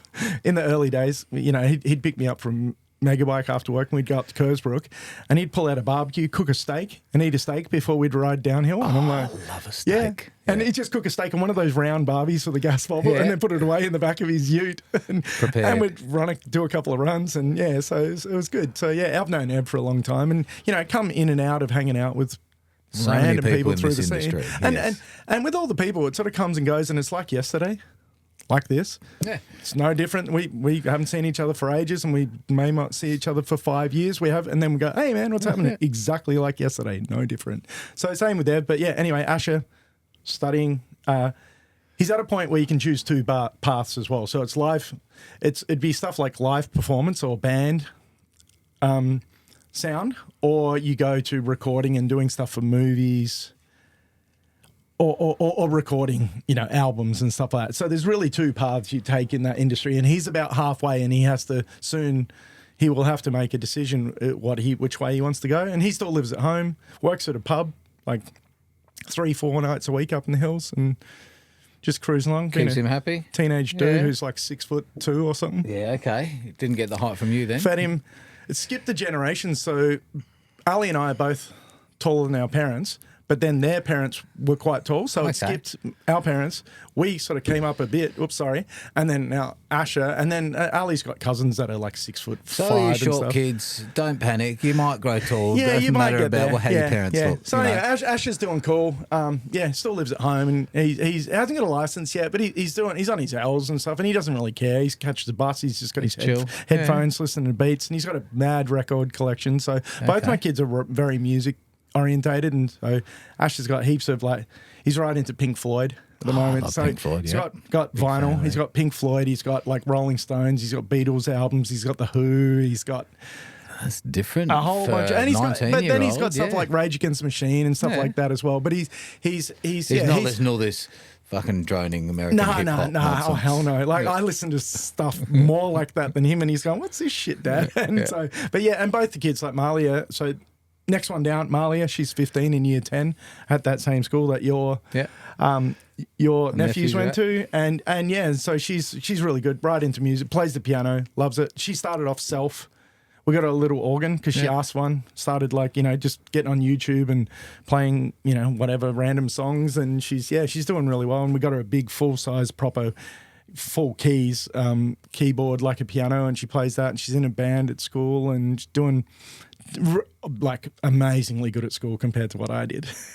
So she's all A's and 2 B's or something, and just cruising, and got good bunch of friends, really good netballer. Ali was a like very good netballer and basketballer, so she's got that sort of, mum's a coach and PE teacher, Right and so into it, she's involved, engaged. and it's all sort of easy. So she's doing real. Our kids are easy as hell, man. Like way easier than I was as a youth. But I'm a better person because of Ali. So now she's like keeps me in check to a degree, but still allows. I'm like, she would never say don't do anything, but she would go, okay, cool. I'm going to do my thing, you do yours. Yeah, and she's just go, I don't know if this will work, but go on, have a go at it. Yeah, and it's never. That but, sounds good. Yeah, and she's cool and pretty. We're both. She plans, but we're pretty carefree in general, really, I guess. So it's not there's not a lot of stress in our house, and there's, I think I've raised my voice once at my kids. Oh, and, shit, and, well done. And Asher shat himself. Like he was just like, okay, Dad's serious. Because never really had to. The kids are chill. Asher didn't even cry as a baby, dude. Like he was just. That's that parenting, hey? They've felt it through you. People say, but we are calm. We are pretty calm crew. Other than I'm off doing crazy stuff most of the time, but at home it's very calm. Lots of music and always good, and it's probably... we try and eat well, and we partied a lot. I don't anymore, so that's something we could talk about as well. Yeah. I do party, but zero as long as anything. You're home I don't by drink. 9. Yeah, I haven't drank dark. alcohol in years and stuff like that. Where I probably drank in the old days. Drank enough for a few lifetimes, but it wasn't crazy as well. It wasn't ridiculous, but now I just don't drink anymore. I just ride basically, that's your thing, which is pretty weird. As a 51-year-old guy, that's what. It's kept going. We do go away and we go camping quite a bit and stuff like that as well. Right, into it and active. That's the today. We've still got a few gaps to fill. There's a lot to talk about in Little Black Bike as well, because we had some major successes and awesome. So we launched a bunch of crew from Adelaide that have become amazing riders, and given the opportunity. So I'm first step, sort of. You meet a dude. And you go, oh, this guy's Brian Lloyd, for instance. He's, I consider him being, for his time, he was one of the best riders in the world. Absolutely. And then there was Liam Zingbergs, who's another lad. He was from Madam up in the river, and met him. And I'm just like him and Ryan are just like mind-blowingly good, and didn't even realise, because they're from the country and they're just going, oh yeah, I just ride. This is what I do. And I'm like, people don't ride like that, man. You're like really good. And they've gone through, had signature frames and sponsored by international companies and toured. They have been like full-time big pros on Red Bull and that sort of stuff, but they didn't want to be either, like, because that changes your world, that sort of stuff. And you need an attitude that matches that. Yeah. But really successful. We've had like, I would have 15 guys that have ridden for us over the years that are unique but amazing in there, and most of them still ride, and not all of them, but most of them still do, and everyone's pretty much Adelaide crew. It wasn't like I'm like going, oh, we'll sponsor some guy from Perth because he's sick and I saw his video. It was people. You couldn't get sponsored. Yeah, you couldn't get sponsored at Little Black Bike by giving us a sponsor me tape, because you need to know. You've known for 6 months, 9 months, 12 months. We've seen you come. And I go, hey man, you're cool. You need a leg up. We wouldn't do it through normal channel. I've never been to a job interview, so if you're coming to me with job interview style, it ain't going to work. So yeah. Maybe just pause there for a minute. Do you think the scene is? Do you think that opportunity exists today for a BMX, for a Ryan Lloyd that rocks up today? Is the same opportunity there for him in Adelaide? Just in Adelaide. Well, does it exist today? Yeah, it does. So a young lad from Adelaide who was one of the last guys that we sort of helped. We didn't sponsor him as much, but I got him bikes at wholesale price, and I made no no money, and the wholesaler gave him 20% off. So, so there's a few young lads that I helped to ride at the end, but one of them's just got a full sponsorship directly from Federal Bikes in the UK, which.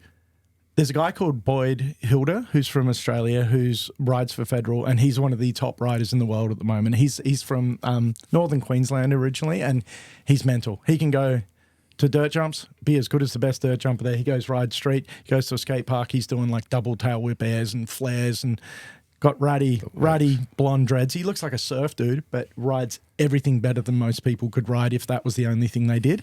And he's really cool. And so he sort of helped out this local lad who's just got on Federal. So I think he might, and he's incredible. He's one of these sort of dudes that, so handrails aren't good enough anymore. Okay, why not? Well, it's too easy. The old guys did that. They rail ride. So we're talking round handrail. And you're on your wheels. So, Trials riding. Yeah. So he will bunny hop onto a waist height rail, go down it and bar spin off the end or tail whip off the end after he's ridden this rail all the way down. And so I'll give you his Instagram handle later, and you can have a look. And his name's Braden McFarlane, and he's amazingly skilled. Like it's. I can appreciate the imagine skill riding of that. down a being a trials rider. Yeah. I know. So he's the doing stuff that I could rolling try at and do. speed, It's like, and that's not. No. It's crazy. Yeah. So he's just picked up a sponsorship from this international company. Brand. And I guess at the moment he's the only guy in Adelaide that there is a bunch of good riders, but it's a very small. How do they get seen? How do you get noticed? Because there's no real events. Well, there is, but not in Adelaide. So they have to travel. So there's still events in Queensland and Canberra. They're the big Backbone thing. Yeah, they have the ACT Jam in Canberra, which Backbone has been doing consistently but Adelaide forever. Itself has there's not much, because we're not doing it anymore. You and I aren't doing it. Jamie, bring it back. Yeah, and mate, it's a lot of what events are. It's a lot of work for very little gratification. There's a lot of reward by going, man, this is sick. Yeah. But people don't really rude comments, and that's ruined it for you. Yeah, totally. And it's really hard, man. Like it's really hard. Like we had someone that was on your podcast, so no, nothing bad to say about you, Dwayne. But Dwayne was saying to me one day, "Oh man, it's bullshit. You don't have comps anymore." And I'm like, "You should organise one." I'm sick of it. Like I just can't do it. I'm so busy. I've got this. I've got children. I've got the store. I've got doing this. I'm helping this young lad out that we've got on he's doing a traineeship, and I'm trying to help him because he quit school, and I'm trying to. He's a cool kid, but I'm trying to satisfied as well. And so I used to have kids that go, you can work in the store if you do a traineeship and you got to stay going to school.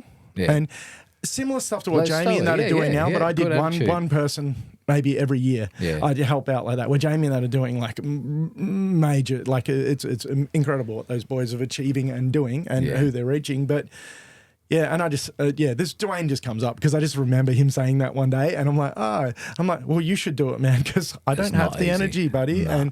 And then I sort of did explain it. Oh yeah, okay, damn, it is a bit harder than. No, yeah. I mean, I actually thought about doing something. I thought Jay was getting you excited enough because he's keen for you. Yeah, but the City Dirt. I mean, they had their October jams and things like that. So look, I reckon there's an opportunity for something to just get the old crew back together. Not a competition, just a But those Oktoberfest for those guys, I'm not saying they didn't do any of the organising, right? So Jamie and I paid for them, basically, and I'd get T-shirts designed. I'd pay the guy for the T-shirt designs.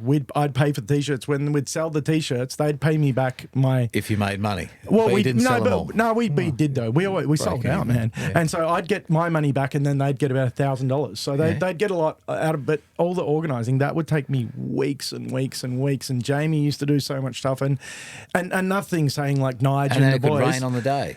Yeah, but it was hard. And but we one of them there, we probably got like 4,000 people. The mayor got up, he swore on the microphone. The only person to swear on the day. We're all saying to anyone on the mic, hey man, there's families, don't swear. And the mayor gets up there and he goes, this is fucking awesome. And I'm just like, oh my God, he's allowed to swear, I guess. And yeah, but that sort of, and they were cool events. And we used to have a lot of jam sort of based things where we did things. But BMX isn't, I think phones. To be honest, I think phones are part of the demise of lots of activities in general, because you can just sit and be entertained all day and not do anything and get your endorphins without moving. And so we'd have a jam, and for us, if say 300 people turned up. It was a bad. That's huge. And But that's now still- they have 40, but they're good. That's cool, and they're good crew. But back then it was way bigger. And like how long ago is back then? Is it not long? So it's like at least 5? Is it 5 years ago? no, it'd be long. Since- It'd be longer. It's about 7-8 years. So yeah. there's a generation of kids now I've never even that don't seen get to the- see. yeah. Here's a comp, and I'm maybe going to try my first bar spin, and I'm going to do Yeah, it. yeah. The crowd's cheering me on. Yeah. I'm going to try a backflip today. Yeah, There's, so there isn't a lot of that. There is those council-run little, Yeah. whatever they're called. but they're I not can't high remember. risk. They're not high Yeah, risk. and they're very controlled, and they're and that's the sort of thing that got us on the good side of a lot of councils. We would give prizes, right, and they were current. You would get a pair of cool handlebars that the coolest guy would want, and this kid's getting sick handlebars. Or these days, you go to a thing and they give you grips that were cool back 7 years ago, and Oh, so the stock, old stock. Where I never gave old stock for prizes. Yeah. Like, I'm just like that's just rude. Like I want people to go, oh, came from Little Black Bike, sick. So I was more forward thinking than going, oh, I'm going to just get rid of this old stock to this council, and they think they've got cool prizes because they don't know, of course. So I never did that. I was just like, no way. I want the coolest shit because I want them to think Little Black Bike's cool. So Little Black Bike, how long did you run that for? What step us through? So it was 10 years basically. Yeah, and you had so, 3 different stores. Yeah, 3 different stores in the city. Yeah, and then I partnered. So I basically partnered up with someone who eventually did buy the name off of me, and then he also bought Daily Grind because so Scotty that owned Daily Grind was a friend for years, and I guess the demise of the city skate park when that got knocked down. Yeah. So There's a big gap in between. yeah, so I'll tell you, like our store that was on across from Peter Stevens. So this is a first hit. So we had a number of hits that really affected our business. So the first hit was City Skate Park got knocked down. The next year we were down by $600,000 in the first 6 months. But I still had the same overheads. And yeah, it was insane. So I had to consolidate. We moved to that little back street. We did get kicked out of the store, not due to not paying rent, but to Peter Stevens. The shop was moving in Harley Heaven, but the skate So you're park turning went, over so that much. You're turning over in Adelaide. over $1 That's million. a pretty successful fucking business, selling Yeah, man. BMX bikes to kids. Yeah, yeah. But there was a lot of love in there. So There's a lot of love and Yeah. a lot of community yeah, behind but it all. and we were community based, like Yes. definitely community based, and there was and then once the park went, what's the reason to just go to a shop in the city was not as no appealing. longer. So people used to come to the shop, they could park out the back of our shop and ride 2 blocks over to the city park. And as I Break said- stuff and then come back and get it fixed. And it was all cool. And we'd have Barbies and hang out and go riding with them. And they're going, oh, this dude's for real. He can ride. And then they'd see me skating and go, what the hell's going on? I thought you were thought you were a BMXer. And it's like, oh no, I'm a roller. All rounder. I just roll, man. So it's funny. But yeah. Anyway, that killed the community. A lot of the people from the outer suburbs just went, I can buy online. There's no why would I? And this is the time all the internet's coming around too. You know, all and this so stuff's more accessible. And it hit us, killed Daily Grind at the same time. And then, customer who's also a good friend. He wanted to be part of it. He was in a different industry that made a lot of profit, and he just goes, "This is too cool to let go down. let it die." So he's like, let's do this and try and reinvent it. And we did that shop in Gilbert Street with a warehouse with the ramp. We had a coffee machine, and it was more sort of semi-cafe, more street fashion, and then started doing Bit of lifestyle. did skateboarding because it was true. I did it. And then, and it just sort of got to the point where it was just starting to go, no matter how cool it is, people just don't care anymore. Like it really got to the point And where you have your family at home to be, I want to get to my family. I want to hang out with your kids, I probably but I want to go to my neglected them family. quite a bit during that stage, and it was but they when I was there, I was as present as I could be because there was a lot of stress, and my hair went grey in the last couple. I went from being not grey to grey in the last couple of years where it was really stressful. I didn't sleep a lot.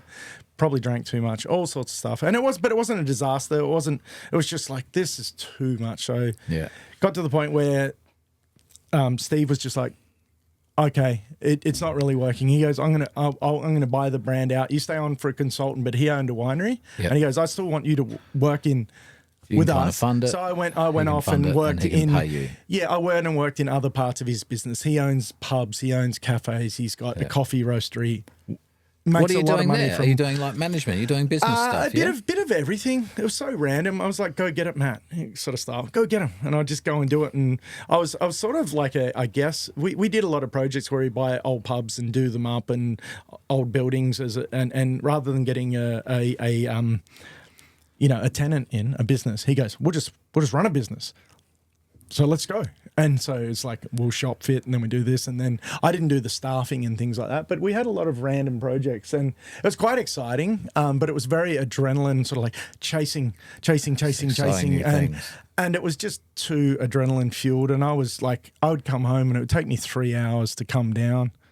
It was just so full on. And then I'd be like, It's peaking. yeah. And it just got to the point where I'm like, it was just too much. And Steve and I still, I saw him only a couple of weeks ago, and we don't hate each other or anything, but it was just like, oh, this is I can't. Yeah. And he's an amazing human. He like Depends how you can switch on, switch you off. could possibly not kill the guy. He is he's just such a strong man and just only rolls forward. Yeah. And whatever happened yesterday doesn't matter. We're going here. As quick as possible, and it was forward. It was a mad pace to keep up with, and my health failed. Like basically, I've had some fairly, funny one. Probably I could say thank you to Gary Patterson. He could have saved my life. I'm not sure, but of random circumstances, and so I had very high blood pressure. I'd become, even though I was really active, I ate lots, drank lots, and still going full speed, slept Not enough. 5 hours. I had forever, 5 hours a night if I'm lucky, sort of style.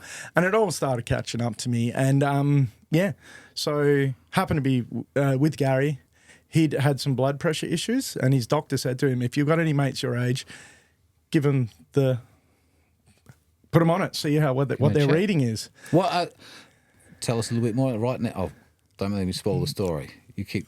What's the test that you should do? Like if this is a public service announcement. Oh well, it's a general blood pressure monitor. So you can go to a chemist and get it for free, and they'll do it. And you've got a rating.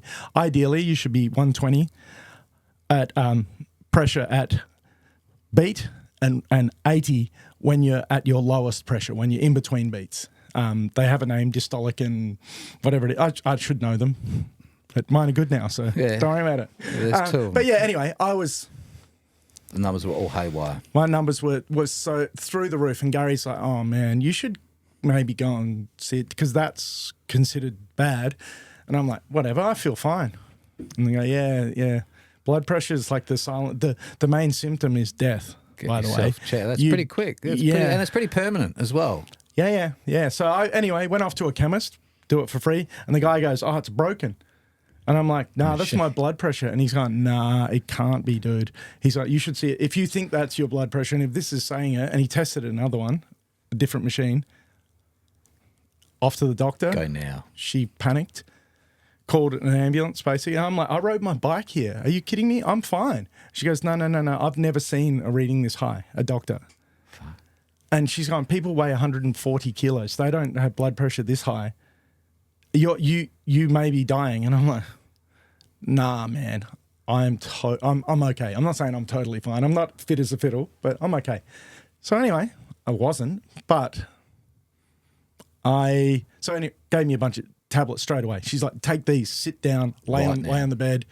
I'm calling, and she cancelled all her appointments for a doctor to do that. I was like, oh, okay. Something's going on. I still rode home, by the way. So slowly, I'm sure. No.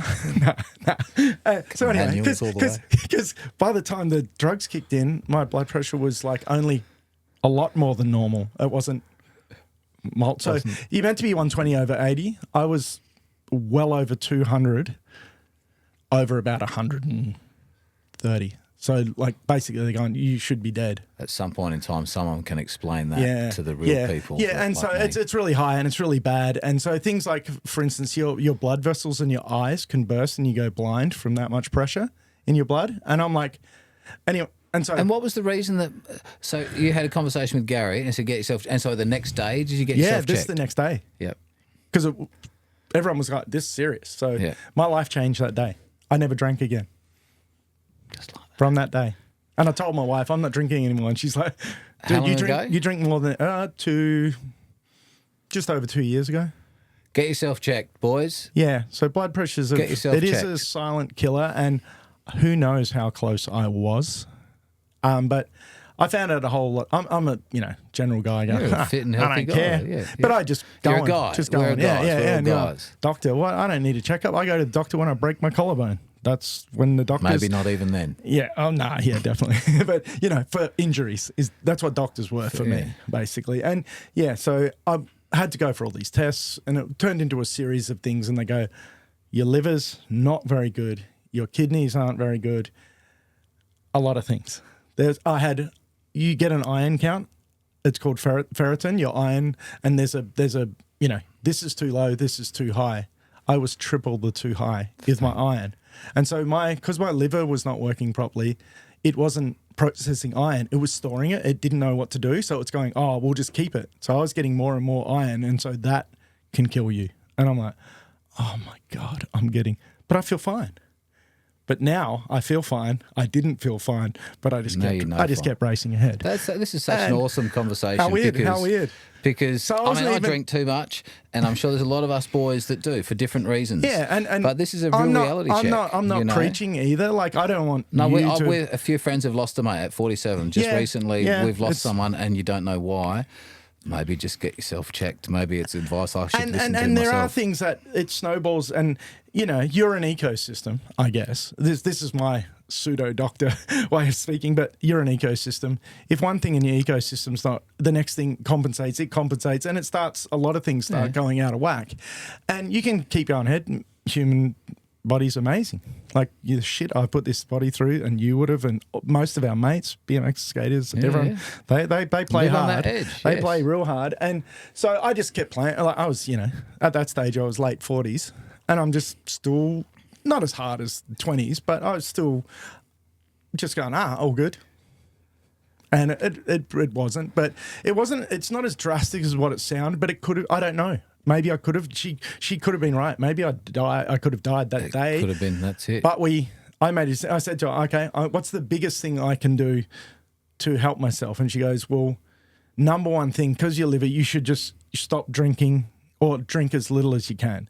And so went back a month later, had done all these blood tests, they're checking all these things, and they're going, okay, this is where we're at now. And she goes, oh, how are you going with drinking? And I go, oh, no, I haven't had another drink since that time I saw you. And she's going, really? And I'm like, yeah, no. Just done. And she's like, okay, people don't do that normally. They're not Match Hodgson. Well, I've got a switch that's easy to moderate. Yeah. Moderate is hard for me. So all or either I nothing. can go, All or nothing. exactly. So All I'm or like, nothing. I don't drink now. If I still sort of tried to be in the middle, Yeah, it doesn't work. it's just too hard. And so I'm just like, okay, I don't drink. And then I've been vegetarian for almost 2 years, but I do eat meat again now because my iron levels have gone back down. Off the thing. Oh, what's happened? No, because if you say you're vegan. No, I'm not. I ate meat today. So, but because my iron levels were so high, they said to eat as sparingly anything high in iron. So I just didn't eat meat from then for a long time, for a year and a half. And my iron levels are now back to what you would consider cool for a normal 50-year-old bloke. Well, healthier. And my liver, when they actually sent me to Flinders to a liver clinic going like, you've got fatty liver, it's scarred. You're like, sort of like you've had hepatitis is what they said. And I'm like, well, I haven't had hepatitis that I know of. Would I know? Because then I said, would I know? And they're going, yeah, man, you would know if you had hepatitis. And I'm like, well, I haven't had it. Didn't drink for 6 months, went back, had the second test, and they go, your liver's totally like that never happened. That's like it was someone else's liver. You yeah. And because that worked, I hadn't been eating meat. All my iron levels went down, but then it stopped storing the iron, and all sorts of things sort of snowballed in the right direction now. And now I'm sitting here today talking to you, and things, I could be. I'm not could not have this conversation. No, but I could be better. But I ride. It could always be better. I ride a lot more than what I used to as well. So I've been doing like long distance race. So I've done the Otway Odyssey a couple of times now, which is a 100-kilometer race. It takes about 7.5 hours. No e-bike. And it's bloody The hard. battery wouldn't last that long. No, it wouldn't either. But it's really hard. And you know, I've just done, but my challenge and direction is gone, hey, I'll just try and do things that I've never, because I was always skills based. Just going, this is cool. Run a business, make some money, challenge myself to No, do that. but No? I just Physically. yeah, I just believed and went with it. Where now I'm going, oh, you can't just believe and go and be fit. You have to actually do something to be fit. So now I have to actually do stuff to try and I've been riding heaps of Linz, which is sick because Linz is awesome. Feel the Like, we body. get on so well. And we did a thing not long ago, which is, again, I'm going off topic, but you know, that's how We I go that's how I anywhere. roll. Go That's how I anywhere we roll, want. crew. Yeah. Yeah. So Linz and I did a thing not long ago. So we got a whole bunch of challenges that were just, they're like not bucket list, but just dumb shit to do. So we did one at Fox Creek, which was called the Old Trail Challenge. So we rode every trail in Fox Creek in a session. So it took us 7 hours to ride them all. And so we did every single downhill track, and we did, say, Middle Earth, the up. Have you ridden Middle Earth, the uphill? Yeah. So we did that 3 times in that day. We did Dreamweaver 5 times, and then we rode up the Fire Trail twice to do all the downhill tracks. So it took 7 hours, and I was on a hardtail on my Yeti that I got from Ride Union up at Allgate. Thank you, Roger. Yeah, and I was on this hardtail doing all the downhill tracks, jumping all the jumps, but it's good for climbing, man. They climb like a beast, the hardtails. But yeah, anyway, we did that as Lindsay and I did it. We had a couple of mates that came out and rode a few. You know, they rode for Parts of an it, hour with us, and then they went off. But yeah, Lindsay and I did that. So, and we've got a couple of other things like that we're going to do just to keep ourselves on the, you know, something to keep on the program. Yeah, something on the radar, something ahead of you to always. look forward to. I'm always something to look working forward to this sort of thing. And I'm loose. I'm doing way more, but it's uneducated, just spending more time on the bike, where Lindsay tends to have a little bit more, he's a bit more methodic, and he sort of has a look at a training plan, and he goes, oh yes, when we do this and we get higher here and then we taper off here, and I just go, ride heaps and then just deal with it on the day. And sometimes it works, sometimes it doesn't. Go, oh yeah, I was too tired on the day I needed to be rested. Idiot. But yeah, Lindsay doesn't do that. He's good to be around. It's great influence. That's in just that, in the that trials way. That, you know, just that focus. Yeah, and Attention to detail. Trials most definitely. And like, we go and ride a trail. You see all these little. Lindsay would never ride the shortcut. No, he on the tech bit. No way. He would go into the hardest bit and then Over go the rock. and then and if there's a shortcut that's easy, there's no possible way that guy would do it ever. He would probably wouldn't be able to sleep that night just from doing that little 3-meter shortcut. He's so like that. It's amazing. But it's good influence on me, and we get on well. I spent a lot of time with Lindsay riding trials I in could the early imagine days, back in the day. yes. And he's the guy you used to know still. Same dude, and just but rides off on you up a hill because he's just got so much leverage. Well, didn't in he his do that long- Melrose thing on a bloody unicycle? He's done some silly stuff. The Mawson Trail. He's done a couple of So that's silly over 1,000 kilometres on a unicycle off road. He got a little bit something wrong there, Lindsay. Yeah. Sorry, mate. That's not right. Lindsay might have to come on here and talk about how long the recovery was for that unicycle ride, because that was some crazy shit. Some Like, silly that's stuff. ridiculous. Silly. Yeah. So he is next level. So it's a good person to be around to Balance stretch yourself. or stretch myself beyond my What's normal. human. Normal. Yeah. So, but anyway, I've gone through quite a large health thing about 2 years ago, and I'm I would say at this stage, I'm 85% well Back again. from where I was. Yeah. And so it's a little, and you know, Ali again, just same cool chick, Just by your side. Matt the Madman. yeah, and never told me not to Just drink. go for Never it. told me not to drink too much. Yeah. Never said, hey, maybe at this party, don't break thing, don't be the last person to leave. So that's Don't jump off the roof again, Matt. Yeah, that you do realise last time that toddler's pool was only like 30 centimetres deep and you jumped off the roof. Don't do that. Stop that. But she never told me to ever. okay. She's just like, yeah, that's Matt. It's fun to don't watch worry about Matt him. do that. That's my pet. He's funny. Yeah. Yeah, and I did a lot of dumb shit, but yeah, she's always just been solid. So thank you, Ali. Well done, Ali. If you're one of the 4 people that watch this one, Thanks. We're up to Thanks. 5 and 6 now, I think. Yeah. Yes. Oh wow. Yeah. Sweet. Hey, I need to do a wee break, and everything's starting to stop and things. So Yeah, we're going to cool. do a quick little reset. We're going to have a little break. I'll breathe and you come we'll back and hit me back with something and that's we'll some come back with structure. something. I'm really enjoying this, but flat. Wee break. This one here, You definitely need some. this battery's gone flat, but I think There might be something that is underlying, and it doesn't. A lot of things that become try and tough it out. pretty apparent. Well, they don't even really have major symptoms. You just go, oh yeah, I'm getting old. Next thing you're going, oh, you're not old anymore. You're done. So, yeah, it was a pretty cool wake up call. And yeah, again, that was definitely Gary. That because I didn't know. I probably did feel bad, but it's just been a progressive. I just didn't. I'm just like, oh yeah, maybe it's a perpetual hangover. I don't know. But nah, it was a good one. So thanks, Gary. Thank you, Gary. And we could go on to Gary from now. So Well, Trailscapes is a we thing that are- happened for a while. Okay, we're back from sorry everybody, back from a little wee break. We've tried to start some cameras again. Hang on, that one's paused.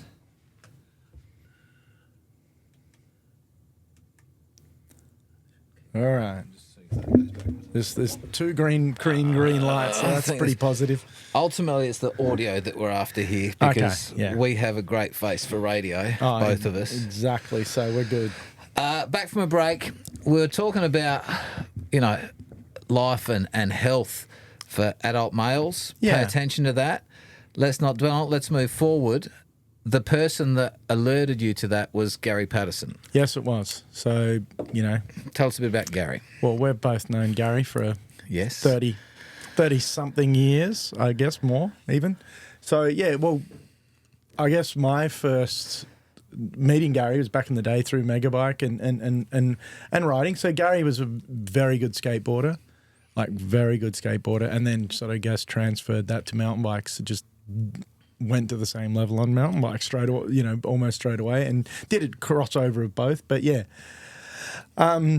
Gary currently he's run a company for 20 plus years called Trailscapes, which is mountain bike trail construction and pump tracks, so like asphalt topped pump tracks. And so I worked with Gary for a couple of years, and we worked in Tassie, And that's recently. Yeah, that's only fairly recently. So I stopped working with Gary halfway through last year, basically. So yeah, it was only a brief. That sort of sector is sort of starting to. There's lots of trails and parks. A lot of competition everywhere. now. And there's a lot. Yeah, Gary was a pioneer, and he Definitely. and it's sort of also. And we want to get him on here too. Yeah, it'd be good. He's got many stories, of course, and longer than this would be probably.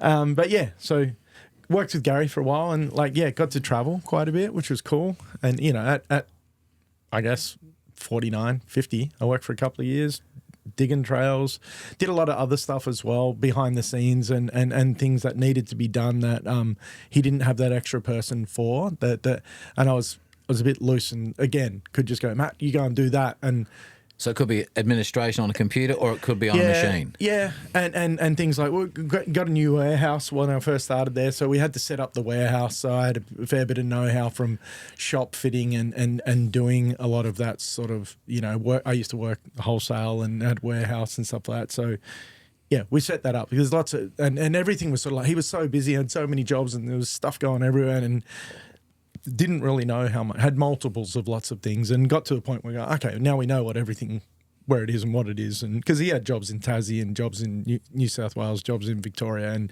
jobs in SA going consecutively and overlapping in All at places. once, and yeah. He had a lot of shit to deal with, dude. Like, it was pretty hectic. So, but yeah, I just sort of helped a lot of the in-between stuff, and then did do, some of the projects. So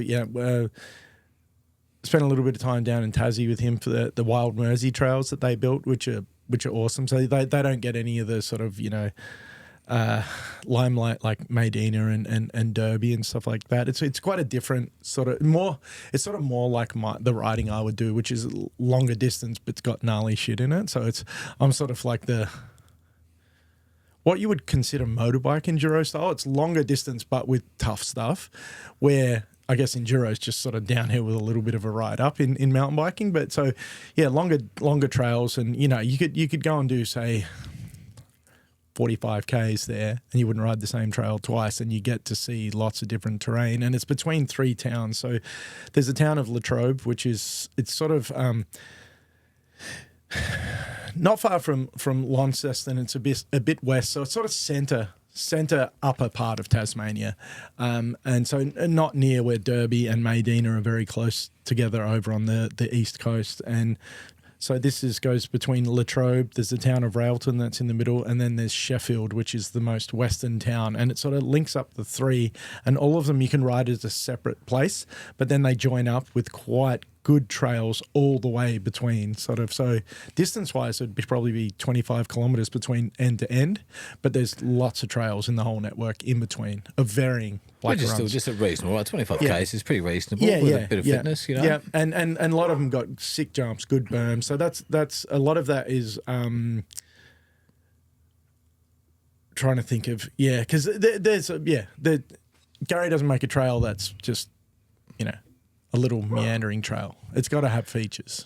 Yeah, so it's and good. And He's him got that having background with technical. He knows technical. Yeah, and good jumper, and you know, all the crew that work for him are usually on that side of the sort of the field as well. So you know, work with some cool people there, like you know, Buzz, Simon. Over there. on Shane Rogers. Yes. So Shane worked. He went away on a trip with me, and only he and I worked together. We stayed in a cabin, and Shane is hilarious. I've worked with Shane. Shane's helped me building pools. I've worked with him for many years. Great Shane's bloke. a good dude. Great really bloke. good dude. So I worked with him, and then a lot of Ex-president younger. of the Inside Line Mountain Bike Club. One of the years, or a couple of years maybe. Yeah. So he and Wendy. Yeah. So, but yeah, Shane's awesome, and then a lot of younger guys, and a lot of the young guys tend to be more BMX dudes. That just love digging berms and making jumps and stuff. And so Gary's like, cool, we've got Buzz and those sort of guys to make the trail, but then these dudes to We'll hone get a those nice good shape features. to that. Yeah. Good, understand where the good contour features, of that berm should be. Yeah, totally. So we did a lot of different I wasn't, you couldn't say, oh, Matt had a major part of each, but was a lot of stuff. And we had, Gary had a good, up in Melrose, built the Epic Trail up there, and then there's the Bailout as well. Yep. So did those. So he lives there now also. So he's that was like a 2-year project. So it was a massive, and it was like chipping away at a massive stone block. And it's pretty gnarly. Epic, pretty gnarly. So and so I spent a lot of time up there with How Gary. does that go with family? How long are you away for? Oh, not. The longest would be a week and a half. Okay. So All right. not That's pretty crazy. reasonable. The young dudes were away for the whole project, basically. So we get an Airbnb, and there might be 4, depending on what the size of the project. There could be 4, there could be 6 people, it could be 3 in a share house shift, for however long it takes. But some guys are away for 6 months, but when you're single, you can do that. You can. Yeah. You can. Yeah. But so You've made your way in, dog. Yeah, hello. So, mountain bikes again. So just cool riding almost every day. All right, there's a little that we're getting back to close to present. We're not the actual present. Yeah. But the period when you'd left, because Little Black Bike then had a shop at Mount Barker, and then the daily grind thing. You were out of it by then. No, it wasn't Mount Barker. Not Mount McLaren Bar. McLaren Bar. McLaren Bar, sorry. So basically, once Steve took that over, it sort of he I guess in reality he's got young sons that rode BMX, and he wanted to sort of keep the legacy alive, and then get his boys that were late teens coming into age to. They might have a job. Yeah, go, hey, here's a cool thing. Yeah. And he's going, there's a way out for me. Opportunity It's for not them. work for everyone. Yeah. And then it sort of got to the point where then he bought Daily Grind. He just wanted the name, and he's gone, Scotty was in a bit of trouble. Steve makes a lot of money in his other business, winemaking and stuff like that. And saw this opportunity he goes, oh, look, if there's any give it a crack. Old brands that are really struggling that we might be able to revitalize and help the former person out. And so helped Scotty with some debt, got the name, got a bunch of old boards signed by pro skaters for the last 20 years because, Daily Grind was the premier store in South Australia. And so then he took that on, and it just got, I guess he's got so many fingers in so many pies. It just got hard for him to focus on that. And then it got to the point where Little Black Bike, BMXs, unless you're giving them a lot of love, they just couldn't be asked. They take up a lot of energy. No one had the energy for them. My energy, I'd stepped back. You'd done it for a decade. Point. Yeah, and so I'd stepped back at that point. So it sort of petered out. So he still owns the brand name, and nothing happens. But it took a while. It took a few years for it to realise that going. You stepped away from there a while. Yeah, and then he tried to get me to go back in there, and I'm like, dude, the whole idea was because I didn't want to do that anymore. That's the whole concept. And so anyway, there's a lot of in betweens of that, but that's sort of gone. And so what they've sort of done. So there's a guy who's good skateboarder and a good surfer, and he started working at the store in McLaren Vale, and nearly knocking the whole bench over. People listening, my dog's just come in and started chewing cardboard. Sorry. All right, we'll put that somewhere. You've got to be more professional. Yes. This is only semi-professional. Stop looking up my shorts. Yeah. So, yeah, they actually started, this guy started who was a skateboarder surfer. He was better in the surf industry. So being McLaren Vale, halfway between Victor, the South, the mid-coast sort of surf scene, people started coming to them more for surf. So they've sort of really gone in a surf direction. They still have a bit of skateboards, but no bikes anymore in that same premises that Steve does own in McLaren Vale. And so, they're more skate and surf. And that's where you've got to have the core element of a rider in the shop. You do. That answers all those kooky questions. Yeah, and is resilient enough to put up with the constant that comes. And he's just going, these dudes are kooks. And that, so in Adelaide... Not that him in general, but people just... If you're not in the clique, you just don't understand. You don't want to put up with it. Test your patience. And so does anyone in Adelaide do it anymore? Like I've had Jamie on. Yeah. And he said... And speaking to a few of the retailers. South Coast Cycles. So Danny down there... He's a Marpar style. So you can go in there. You could buy a little 16-inch with a basket on for your daughter, or you could buy,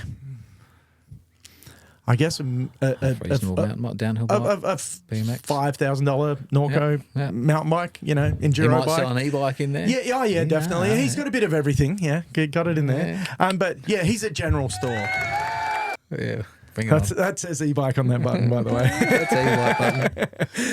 But Danny does a good job with what he's got. But he's down at Christie's Beach, so he's been there forever. Yeah, and and it's a one-man store. He's a young dude. He's only like, I'd say he'd be 30 something. That's taken over from the predecessor, and he's he can't be a BMX sole store, and there's not enough crew anyway. No. But he does a good job for being the local guy that can build some wheels, and he can get some cool shit in. And you go there, he'd have, maybe 10 pairs of bars, which is a lot for.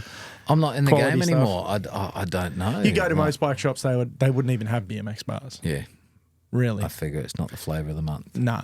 You can sell 10 kids' bikes or one pair of handlebars for the one kid that wants to come in once a year and talk you down on price. And there's not a lot of margin in that pair of handlebars there, guys. No. No. So, and times have moved. And for instance, there's a couple of, there's a major player in Australia in BMX now, which is Lux BMX, which is in Brisbane. And so Lux they're the pinnacle of they're very, very good at what they do, and their online store is the one in Australia that you would. That's where you go. You don't have to try the shoes on. The handlebar. We know the size you want. And they've got it. They're good, and it's efficient. They're good at what they do, and their store's fantastic as well. And Evan, Jamie and I know Evan, who's one of the owners. It's a group of conglomerate, and they've all got their special skill. Where basically my store was me. Same with Jamie. His business was him. People have been able to refine it. You're talking 20 years down the track. Yeah, but the problem is being the sole person that is the whole business. You can't do it it's all. a lot on one person's shoulders, no matter what it is. And the kids have high expectations. Yeah, and they change. And so these guys have got a guy that's really good at this, a guy that's really good at this, and they're basically, there's 4 of them that are really good at what they do. And Put it together. They've Brilliant. It's primo. So Lux BMX in Brisbane, good Shout out place, to you guys. good crew. If you're up there, go for a ride with them. They all ride, all of them still. You know, a bit old, bit stiff, but they can ride. Yeah. And so, keep on business. Like, what was one of your best wins and what was one of your worst losses in that period of your life? In the bike shop game, while you're running Little Black Bike, what's one of your best wins and one of your worst losses? All right. So, best win is about an individual. It's nothing to do with the business as such. So, we had a young lad that he was from out north. So, you know, similar to the Mick and Kim and those sort of cats, but a lot younger, of course. And so his name's Mikey McMahon. He came in the store, and he's ratty little shitty kid from the north. But I'm like, man, he's switched on, but he's a ratty, you know, messy little pot smoking kid. But I just something about him. I'm like, this kid's awesome. And then he was wagon school, not doing good, and I didn't know anything about him at this stage. But he had a pretty hard life. Growing up with a single mum who had a lot of anxiety, didn't like to go shopping, and so at 11 he was going to the shop. She would ring the servo, order her cigarettes and stuff, you know, before there was internet and stuff like that, and he would go down and be buying his mum milk and cigarettes and, you know, stuff like that. And she didn't, you know, she wasn't like a, you know, crazy substance abuse or anything, but she had she was just didn't want to go outside much. And so at a very young age, he sort of had to, he was the man in the house because his dad had moved on, and he still had a bit of contact with his dad, but he didn't live with him. And so this kid, I was just like, man, he's such a, I just saw so much potential, and I'm like, this guy is just so happy and so cool. And he had to deal with harder shit than I, you know, have ever. And he's, you know, my family life is incredibly easy. It has been, and I've been very lucky. So thank you. He had the opposite, and I'm like, man, this poor dude, and he just seemed so smart, so intelligent, so switched on. So it was one of the kids that I said, hey, if you came in here and did a traineeship as a mechanic, you have to go to school, and I will do it with your school. And I negotiated with teachers, or more like his parole officer sort of style, but he was in trouble and not going. And so, yeah, we worked out this thing where he stayed at school as much as he could, but I employed him. Then he ended up just coming and working for me because he just was, you know, like me when I was at school sort of thing. So he came work for me, got mechanic, you know, qualification, did a sales cert 3 or whatever it is in sales, so got a qualification in that. And I didn't even know if he could read or write properly because he'd been looking after his mum, but the kid could write. Like, he did massive no-handers on ramp, and he could, you know, on his front wheel just do all Skills. this crazy. Yeah. I'm like, and he rides a lot like Mike Moore, like so fluid and just Relaxed. Incredible. And just you just go, he's so natural. And so anyway, he'd been with me only for a year or whatever, and then there was a brand called BSD, which is from Scotland, who's BSD ended up doing a lot of stuff with our store, even though, you know, from Scotland. But they saw, we had a video of him, and he was sponsored by the local brand called Dishonor, which was a clothing brand, and he was sort of sponsored by them. It was only local stuff, and he'd go to the ACT Jam in with Backbone dudes, and then he'd go to Melbourne and go to Brisbane to these little things, and we'd help pay for it and stuff like that. And, you know, but he'd never had a lot of money, but it sort of got to the point where BSD saw him and went, oh, that guy's, I just love the way he rides. And we're like, yeah, no shit, that's why we've got him in here. And they ended up giving him a whole bike, which would have been, I guess, $3,000 if you were to buy because you can't buy complete. They only had parts. So he got this complete, and it was insane. Had rusted colours. He smoked weed, so it sort of suited his vibe totally. And it was cool. And so we did a little video with a GoPro of him building this bike, and which not many people, not saying we created, social media, but it was a thing that was pretty. People were like, oh, innovative. That's sick. And then at the end, he's doing a cool trick, and it was just a little clip, and went from there. And then he was just really good at, you know, whatever he touched sort of went to gold. So he did a thing where he got into yoga, right? Just randomly. He goes, yeah, yoga's cool. And he's still riding BMX. And then he'd finish riding and then he'd go off and do this Bikram yoga, which is in a hot room. And he ended up becoming like, they're going, this is the best yoga dude. We've had people that have done yoga for 15 years. He'd been doing it for 6 months and they're going, he's the best. And so this is Mikey going from there. And then next thing, he came to me and he's like, oh, I want to join the army. I've decided I want to join the army. And I'm like, okay, cool. That's random, but okay. But his father had charges against him for drugs and things. And so basically they wouldn't let him join because he was 17 or just turned 18. So they had to have a guardian. So I became his legal guardian, so I'm sort of his BMX dad. Oh. And then because of that, he then got in the army and then he went to like be SAS and then he was like a fitness trainer at the SAS and served in Afghanistan and all sorts of stuff. This is a BMX kid. He can still do bar spins. He can still do bar spins now. And whatever he does, he's actually now a real estate agent here back in Adelaide. And he just kicks ass. And he's a Greek boy. He's sort of like a bit of a wog boy, but he's just awesome at everything. Put the name back out there for you real estate people. It's Michael McMahon. He has more skills than you know about. Yeah, and he's a good-looking lad. He's got a beautiful wife now. We went to their wedding not long ago. A whole bunch of BMX dudes, so Mozzie and those sort of their crew were on Harleys, like the cavalcade of the wedding and stuff like that. But then at the wedding, which was pretty awesome, so I cried. We're at the wedding and there was a BMX table. So there was Ryan Lloyd and there was a bunch of other mates that he grew up out north with and then there was the two tables that were army crew that were just like massive beasts of men. And because they were SAS, like these were units. But then in his speech, he got up and then he just, said a bunch of things. And then he said, the person I'd like to thank the most was me. And I'm just like, and that's my success story, Mike.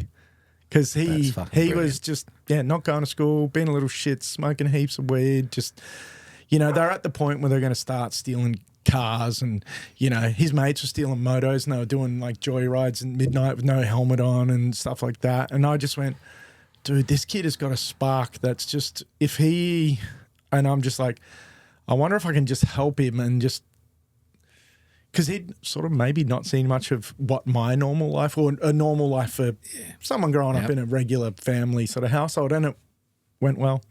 I had a few other success stories and that sort of stuff, but that it's not really business orientated. But it wouldn't have happened if it wasn't for Little Black Bike.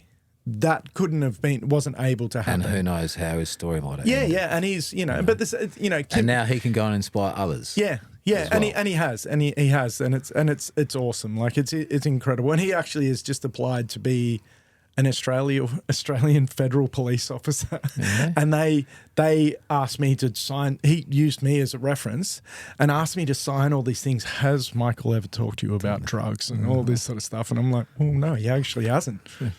But not asking other questions about, so he never directly said, "Hey, Matt, let's have a chat about drugs." So anyway, and it was weird, but I wrote everything. So, and I'm not sure. It's Australian Federal Police is very strict.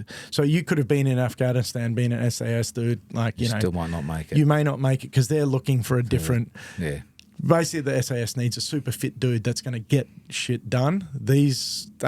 Federal Police needs more molded a little bit. Yeah, and more of a pseudo detective that really runs by the rules as well. And I don't know if he fits it, but he's blown my mind a number of times, so who knows? He should be very chuffed, and he should be proud that a person of your character with your upbringing that thinks of that as one of your best moments. I think that's pretty I guess cool. It is. I never thought of it from the other side, but for me, that's sort of we did some crazy things. We had awesome times and awesome people that all have their own story, and I could say there's 50 people that deserve to be talked about, but we don't have the time. That one came out as the top of your mind and it's genuine and honest.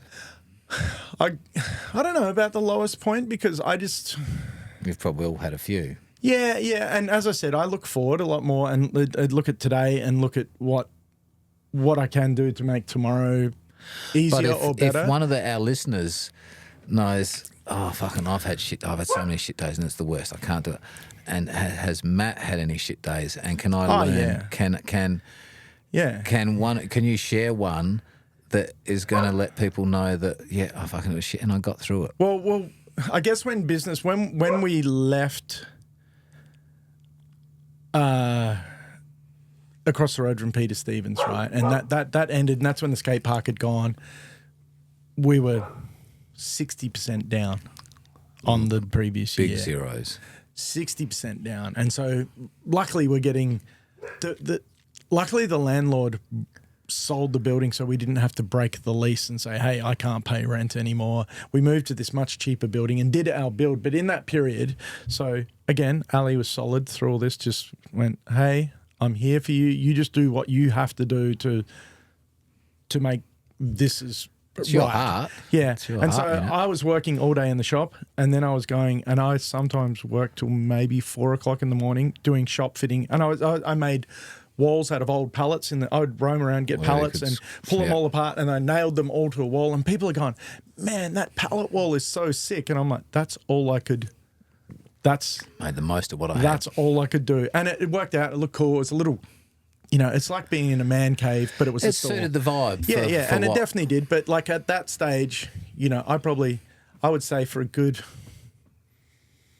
6 weeks, I may have slept 10 hours a week, maybe. My hair went grey. I had a staff member that I was still paying full-time wages, and you weren't putting food on your own table. Nah, and he probably doesn't know that, but he doesn't know you to know that. It just got to a point where I said, well, people can see your heart through this conversation. Yeah, I just said, I can't afford to pay you anymore. And he got upset. He got upset, and we didn't talk for a while. Yeah. But we do now, and it was all cool.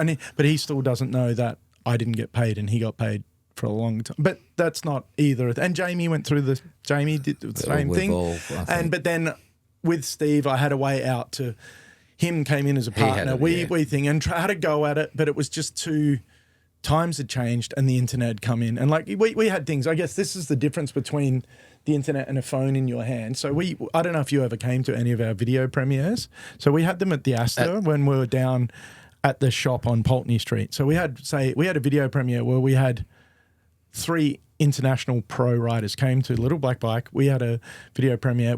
So Tuesday night at Astor, they did like $4,000 over the bar. The guy said last Tuesday we did $380. Video, they had a big screen. They had this thing that they normally did weddings or some functions in.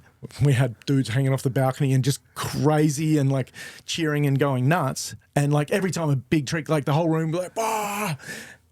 Our last video premiere, like 50 people came to it. Most people were on their phone. And I saw later they tagged me into stuff going, oh, Little Black Bike, sick video premiere. They didn't even make a noise. They didn't do anything. The atmosphere, the heart of the sports maybe got a little bit sucked into your phone. And people commenting, oh, sick video premiere. And it was like, you weren't even on the day. there. But that's an old person talking as well. But those poor kids never got to experience what happened 10 years ago, or not even 10 years ago. When everyone was just... excuse me, burping. The vibe was just crazy. Like awesome everyone experience gets excited. Like any, It's a new thing, and you're doing your first thing, and you're not sure if you can do it, but because the crowd's cheering you, I'm going to fucking try it. Yeah, so I'm going for it. And I guess that's the sort of thing. A lot of kids are so in their phone or already seen it. I saw this morning the best trick in the world. How can you compare? Yeah, I imagine that. Yeah. So I've thought about that a few times. Like, how do you start when there's a triple backflip, double 360, and fucking double toe with opposite, blah blah blah. So it's just back to the basics. They've already witnessed this standard here. This thing that you're seeing live just doesn't even. And You're they're never going to get there. Yeah, and then the poor pros these days, because people see their videos and go, "Oh, this guy's sick. He can't do that 100% of the time. He could do that like 30% of the time." So they rock up and they go, "Oh, I saw him ride. He's not that good."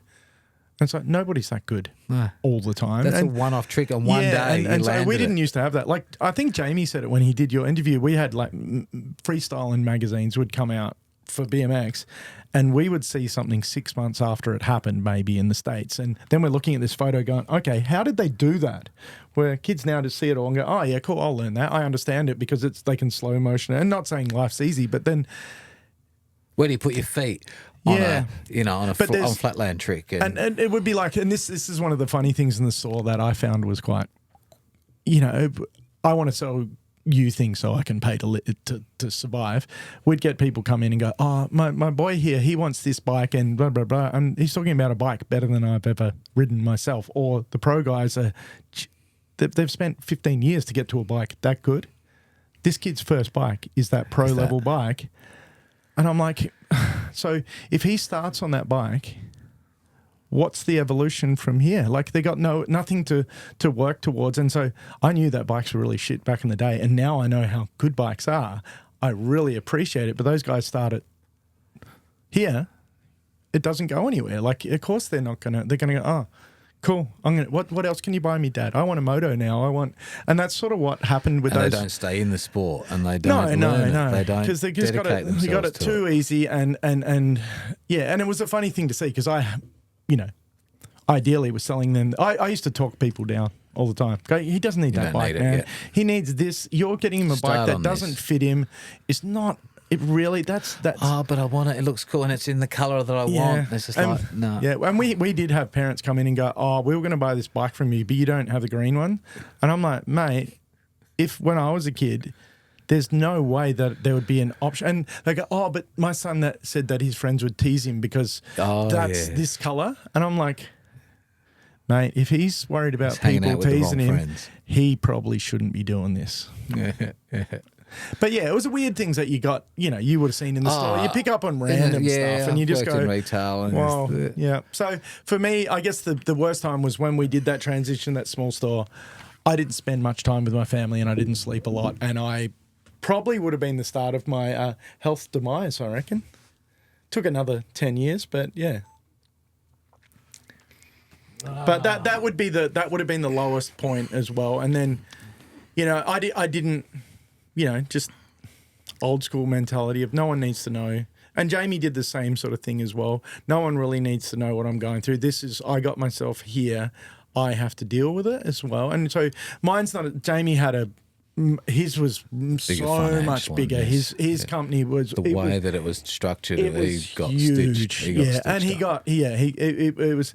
But he went from super highs to lost his, everything. Yeah. And that's not our story to talk about either. But mine similar, but not bad.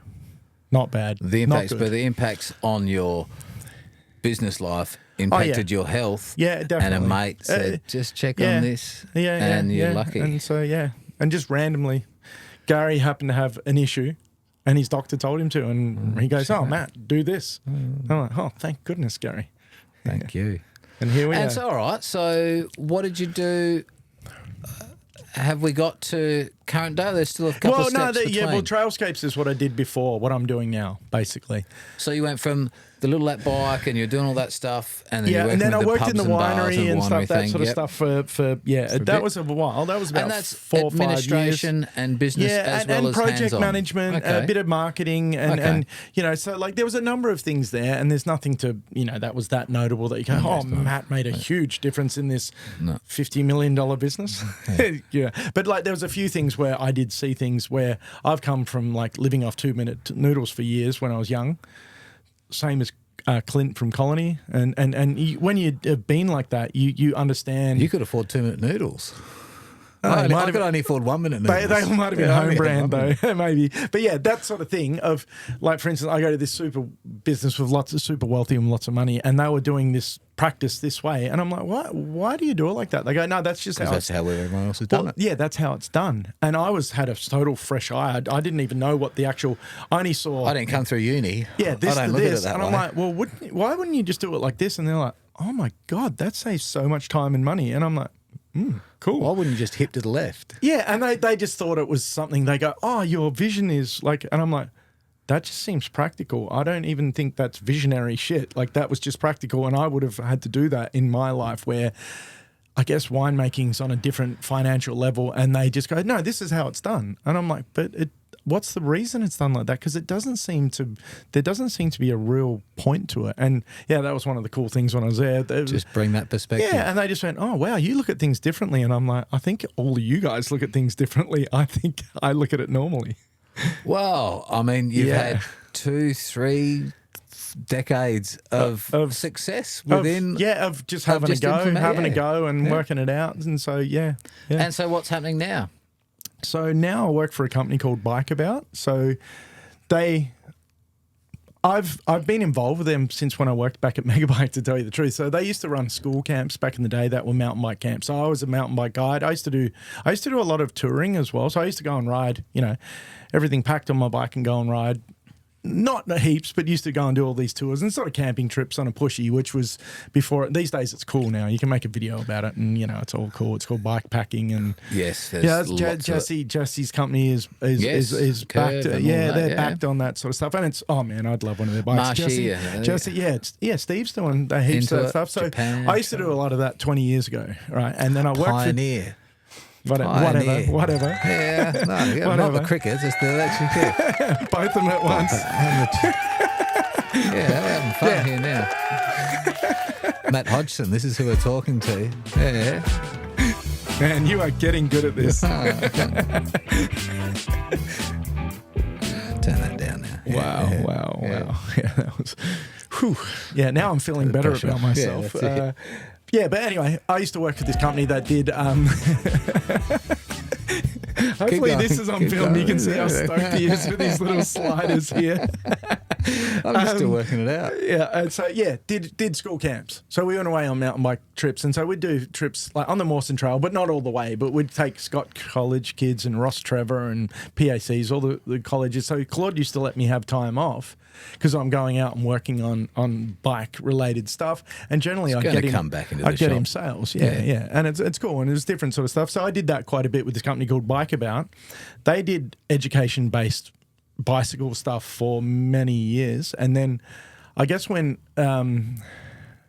just before COVID came in, Jack, who owned the company, he decided to move in a different direction and sold the education side off to a different business that did rock climbing and surf coaching and stuff like that with schools. He bought the bike part, and has now since the business is massive under his already name that guy had. It's probably the biggest for school camps. Everything's provided. They can do anything you want. We want to camp? Yep, cool. We can do it. So they do that. And then Jack went to tourism. And then COVID happened. Right he went to tourism. So he pretty much had a couple of years that were really hard because there was no international tourists. So he had to turn his tourism sort of based business into a local for locals to go, let's go on little tours around Adelaide and around the wine regions and stuff like that. And so it sort of developed from there. And then Jack got to retirement age. His son was in a similar industry. He worked on a dive boat up in the Whitsundays and stuff like that, and knew the tourism game in and out, decided I'm going to come home, buy Dad's business, take over Dad's business, and that's who I work for now, Dan. And we do e-bike tours. So we do... There's a lot involved. There's not just one type of tour. What did you say? E-bike tours. That's it. So, yeah, we do. So, for instance, we do one in the CBD here where people come, they meet us at a cafe, we've got the bikes there, we're ready, and we go right along the Torrens. We go into Adelaide Oval, we show them the Adelaide Oval. I talk about football and cricket, which I understand them. I know the rules. Total bullshitting, aren't you? I'm just... I'm going, they're cool. How many points for a goal? Yeah, 6. Yeah, but you know your stuff. And if you hit it over the boundary, six it's and 6. out. Yeah. That sort of shit. So anyway, let's not get into that. But I know the general rules. And talking to someone from Europe, they go, "Oh, cool, yeah, sweet." And so blah blah blah. And we talk about the Oval. It's a unique place. The grandstand doesn't go around. Anything they wouldn't know. It's all cool. It's all cool. It's haunted. So we do that, and then we ride around town. We go past the zoo. We go botanical gardens, and then we go, there's the National Wine Centre in the city, and so we go there and they do a wine tasting and stuff like that, and then we ride down North Terrace past all the uni and the show developments, what's happening, all the gallery and the museum and all those nice stone buildings along there, and then we go back along the river back to the cafe, which is down near the entertainment centre, basically where West End used to be there at the top of Port Road. How do people give So these? they book it online. So, now. So yeah, who it's called and how? Bikeabout. If you just go Bikeabout bike tours, you will find them online. Everything you can book, and you can hire bikes. So we've got over Adelaide and say Adelaide Hills, we've got 3 spots you can hire bikes from. So one's like you can ride the Amy Gillett from Woodside.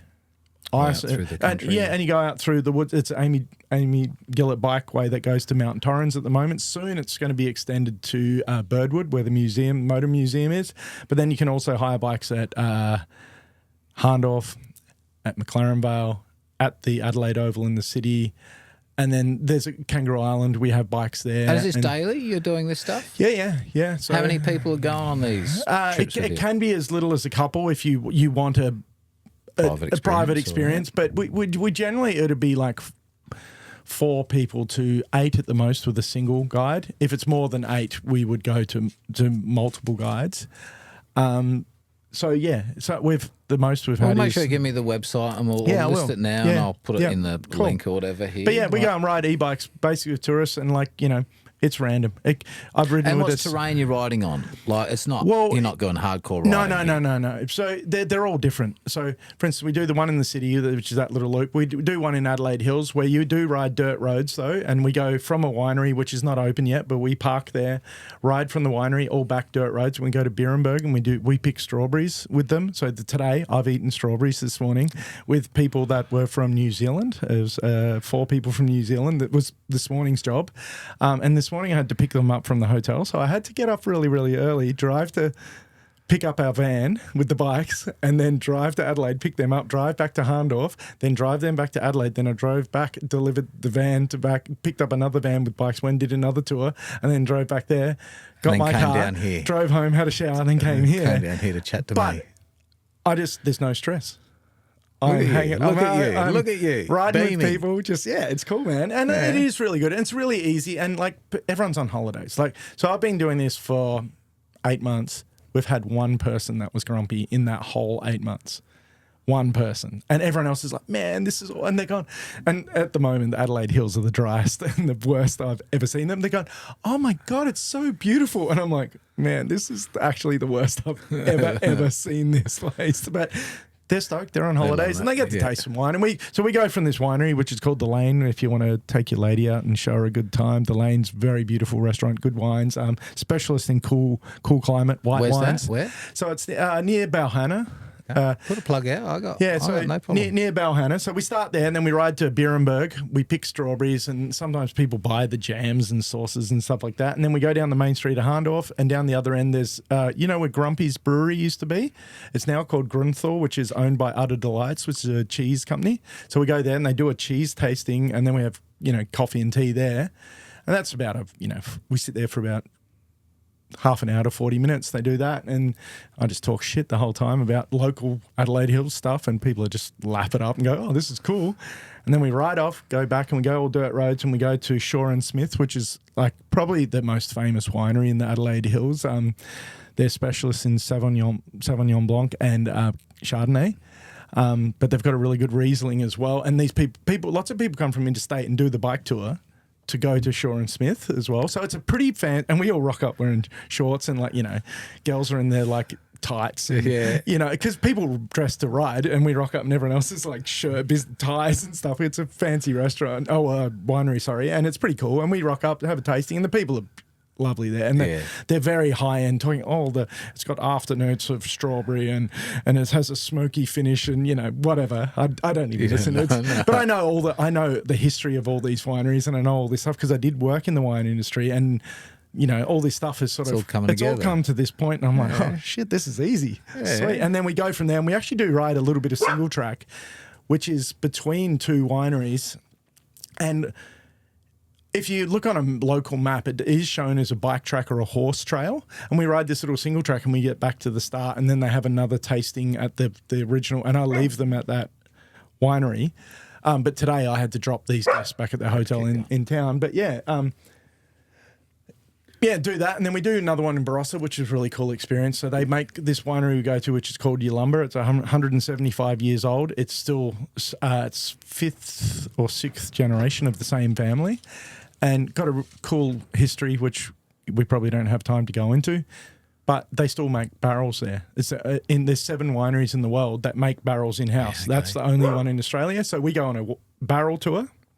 And then we ride an old rail trail that goes to a chocolate factory near Tanunda. That's in Angaston. Go down there, have cake and coffee. And then we go to a co-op wine, cellar door, which is 7 wineries that are all in one place.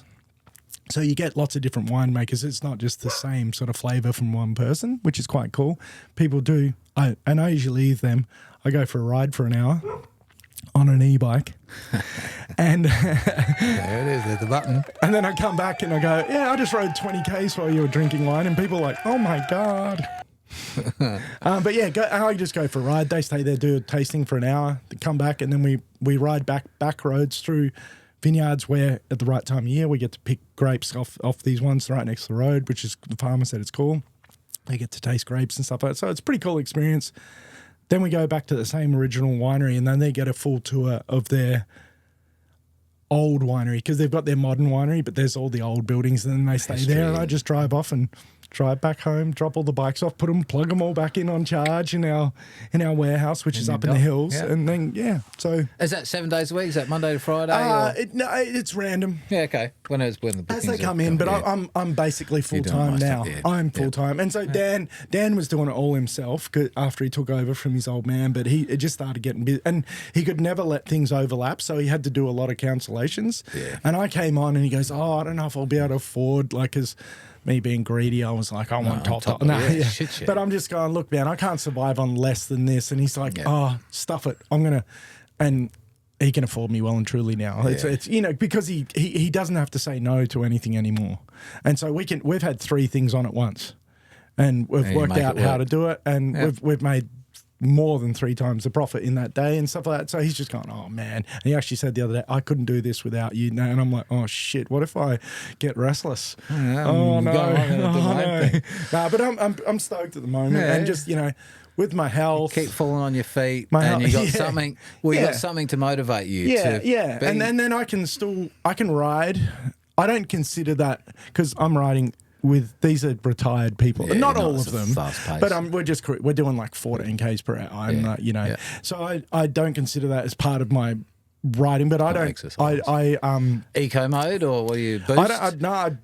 You turn it off. No motors, man. Yeah, turn it off. You're riding an e-bike with the motor turned off. In the hills, of course, But yeah, honestly, we've chosen a path that's pretty bloody easy. So most of the time, and if they're going 12, 13 Ks per hour, I would have to keep stopping and waiting for them, even at slight. So, but then we have people that are say from Amsterdam to, for instance, 2 days ago, and they don't even look like they'd be fit, and I'm like, man, okay, let's go. So, but yeah, we've had sometimes you have people that are really fit and people that are not, and like the lady today from New Zealand, one of them, she goes, I haven't ridden a bike in 14 years, and I'm like, you'll be fine, and she was sort of shitting herself, going, oh, this e-bike thing. And I'm like, don't worry about the e-bike thing.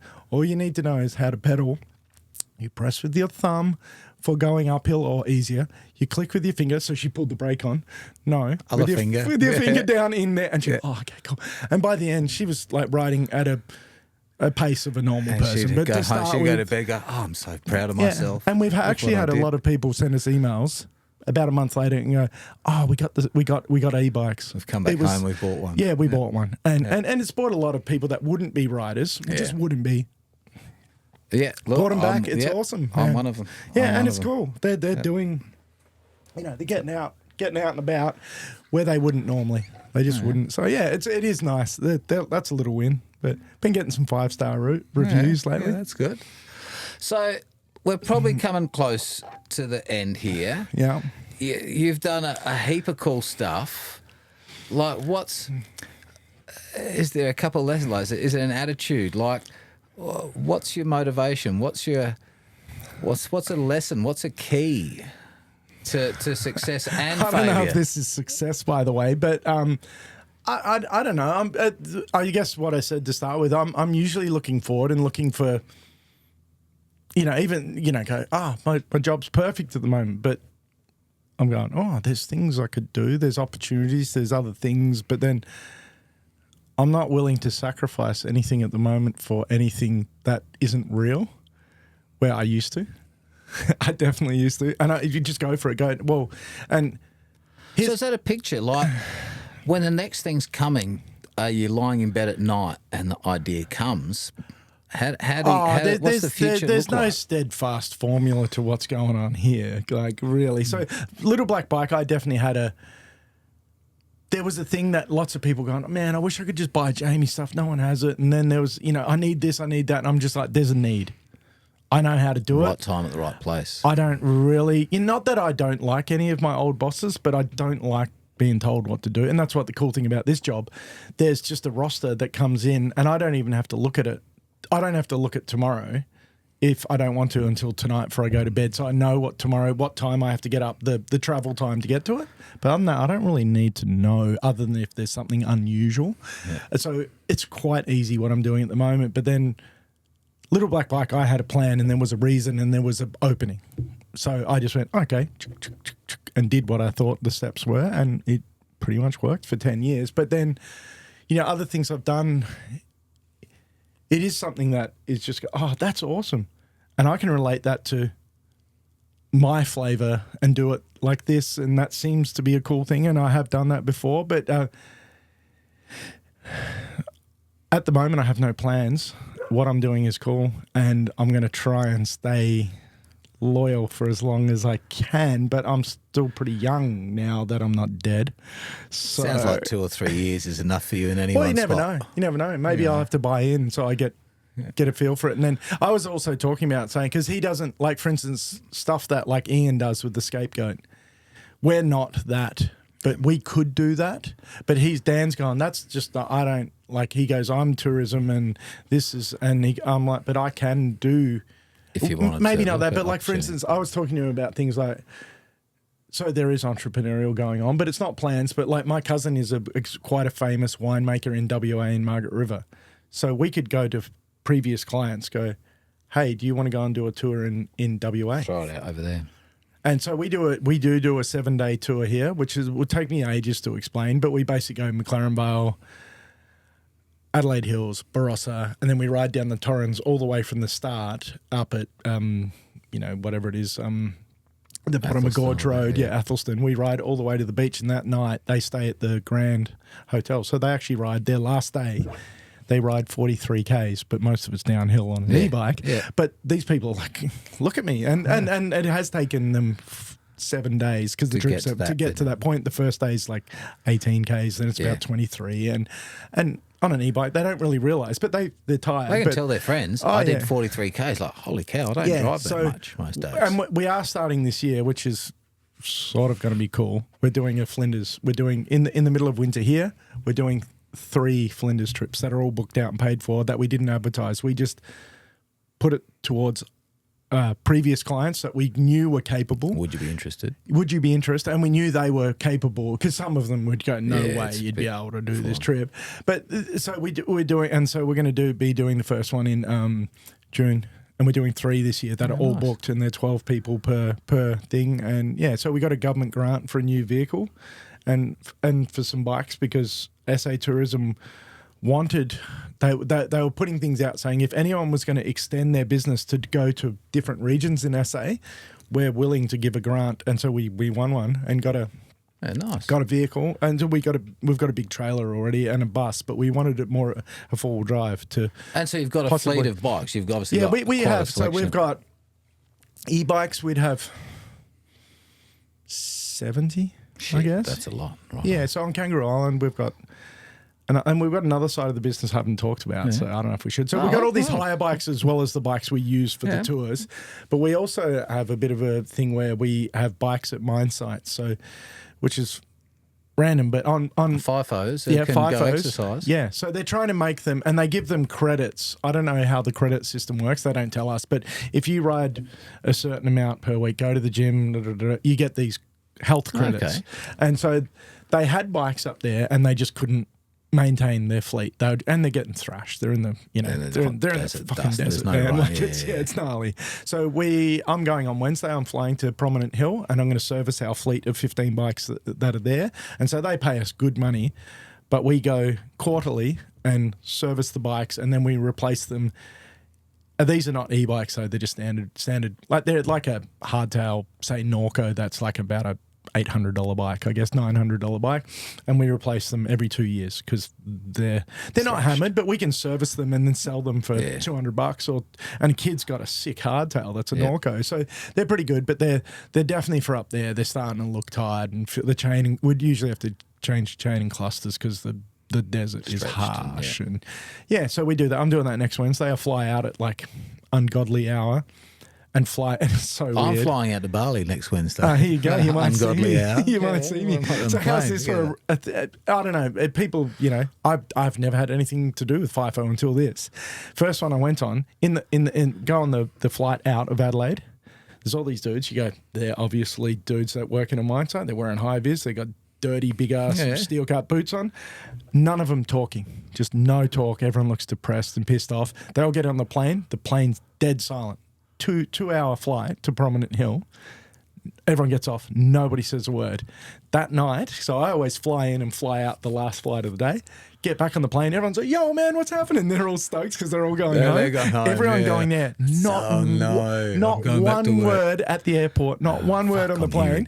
And then on the way home, they're all just like amped. And I was like, oh, man, this must suck being up here for the 12 days or whatever they do. But yeah, I'm in and get to go to that mess hall with all the the food is insane. There's so much food in there, And I just go and fix a bike. And it's a hard day. Like it's 15 bikes that are pretty hammered, and I've got to, and so sometimes I'm bleeding the brakes on each one and just stuff like that. And you go, okay, I'll put that one's too hard. That's the last bike, and if I don't get it, I'll put you put it into a locker. Yeah, don't keep that one. We're not riding this but one. So far, I've got all of them done. But yeah, that's a random thing, and that brings in that's a constant income that we get paid quarterly by BHP. It is, we get paid quarterly. A good amount of money, and they pay for our flights because it's part of the FIFO system. They pay for our flights, food, all that sort of stuff. So we make really good money off that. And they're talking about it. They've just acquired 2 or 3 new mines in WA, and they said we want to do the same system. So I'd be flying and doing that there where I would stay, though I wouldn't be a day in and out, but I'd stay. And so we've got other things going on. So the business is... So this entrepreneurial mindset, it doesn't stop for you, does it? No. And it doesn't stop for you. I'm hoping one day we do a tour to New Zealand as part of our... some past ideas. Clients go, hey, and we could possibly just hire bikes off a local supplier in New Zealand. Say, hey, we want to hire whatever. You're just touring in a different way for 2 weeks, and they don't need to know it's an organised, because there's so many cool places to ride over there. So I get to go on a trip and go and ride pushies in New Zealand is the upside to it all, and we get paid at the same time.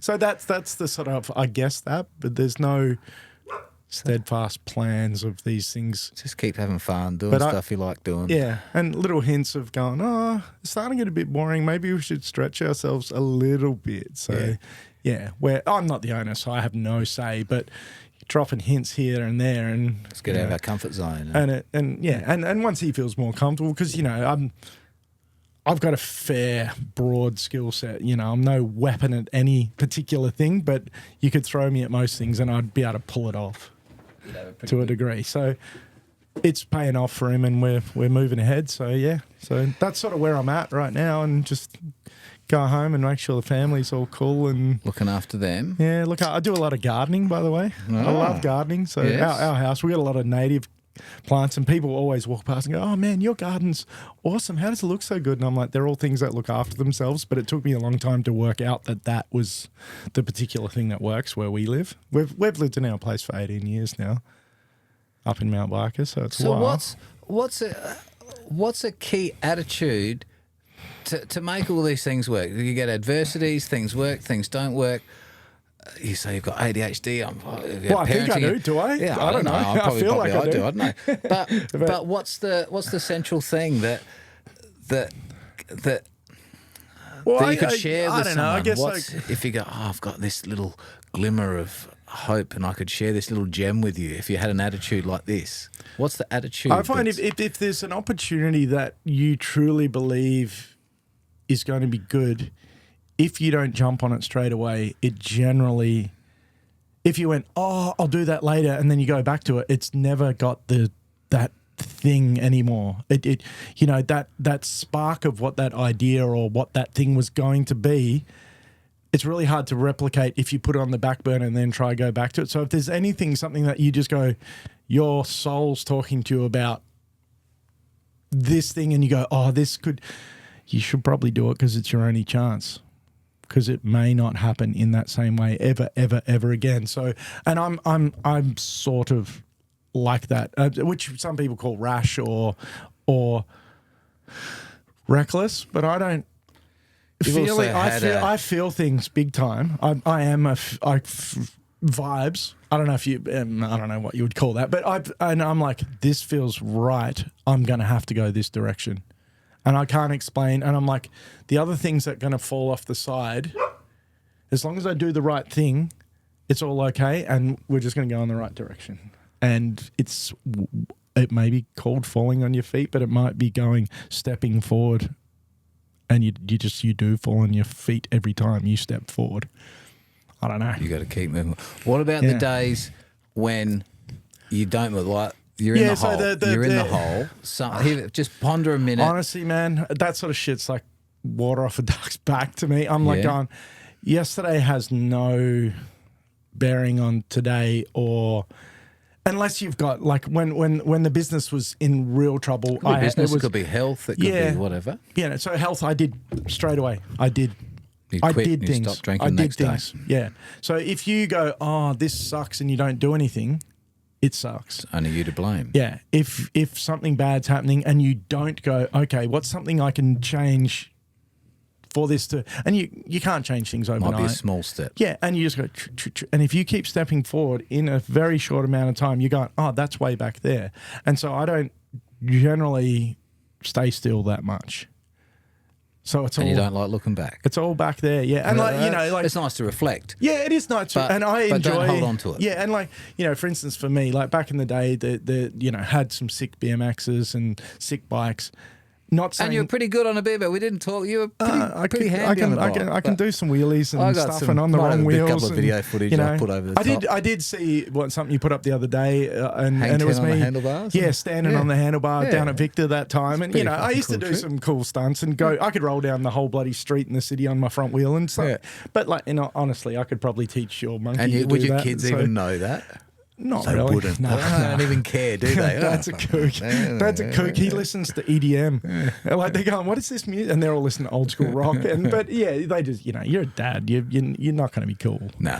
It's maybe to your kids' friends. To your kids' friends, but not to your kids. Yeah, but who cares? You know who's cool to my kids. So my daughter, there's a bunch of mountain bikers in her year at school, and they're going, oh, yeah, my dad knows Troy Brosnan, and she's met those sort of people.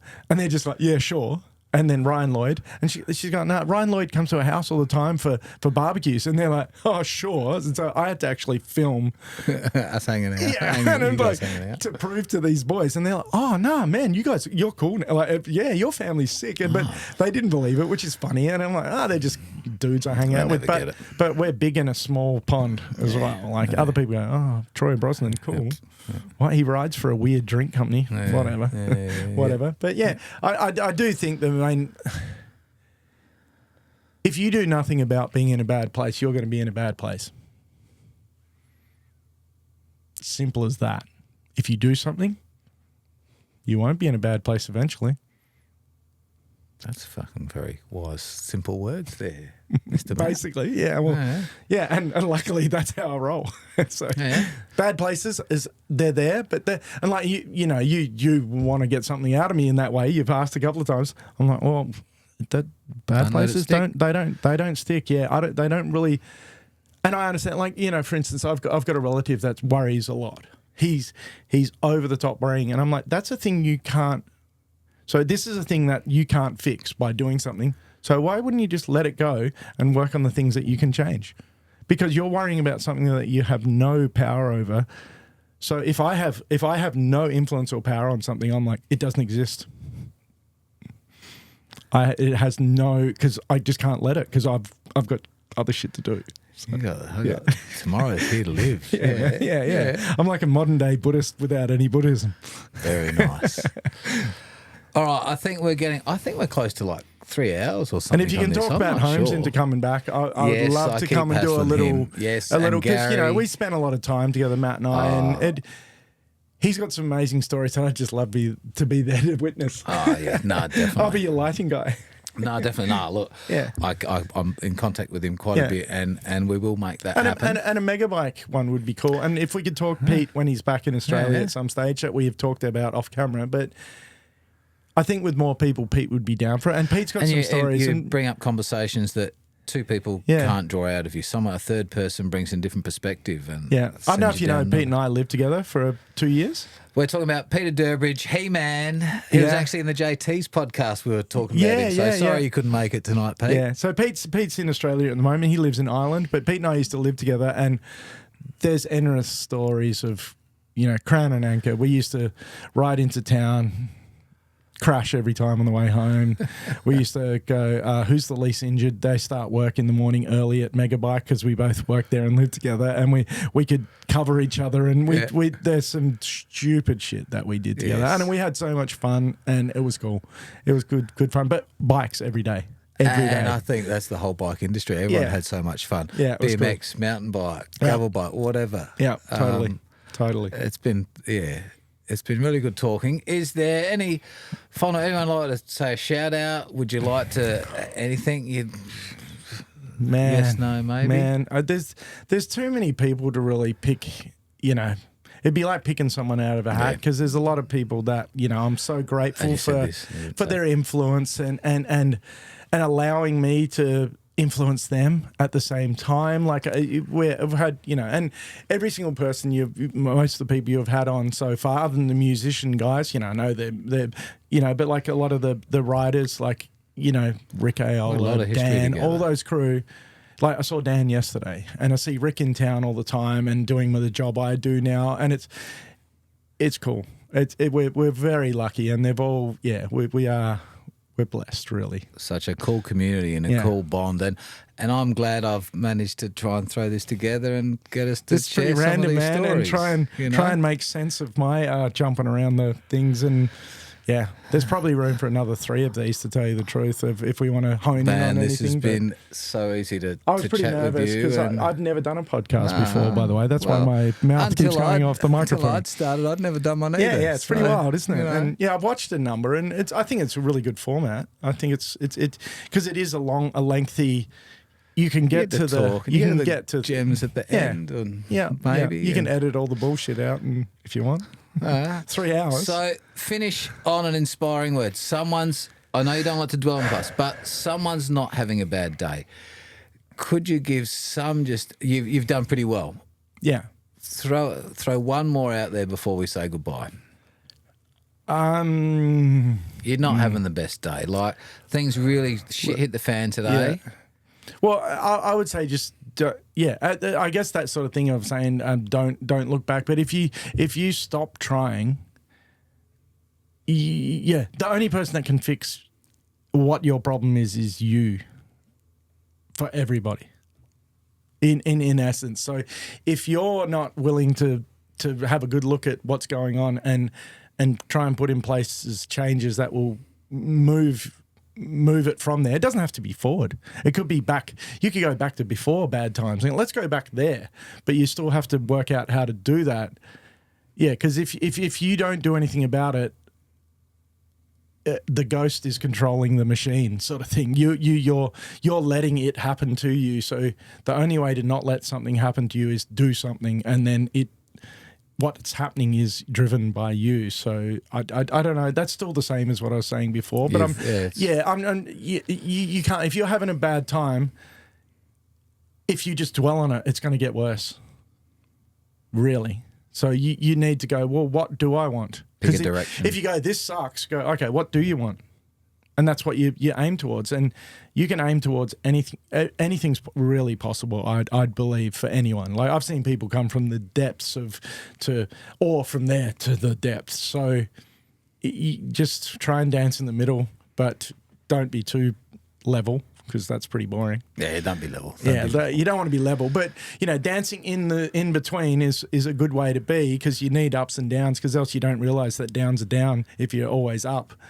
And if you're always down, you don't realise how good ups are. So you gotta let it flow as well. And that's on your bike, I'd take your hands off your brakes. Just let it go. So because then you know where the limit is, and go, oh yeah, okay, I understand that now. How do I get it quicker, sort of thing? And that's life. You gotta, sometimes you just gotta let it be. But if you stay stuck and get outside, being outside is good for you. 100%. For me, it's awesome. 100%. Matt Hodgson, thank you so much. We are going to call that a wrap. We're going to send it out with the end of the music. What an experience. Thank you so much. I didn't lose my voice. So look forward to it. We're going to definitely do this again. We'll get a few more crew here. Yeah, thanks, mate. It was good catching up. That's This for sure. has been good. Pretty random that we taped it all, but yeah. Thank you. Thank you. Thank you, Matt Hodgson. Good night, everybody. Bye-bye. There you go. It's us. You went there. You dove deep. Oh, that was good.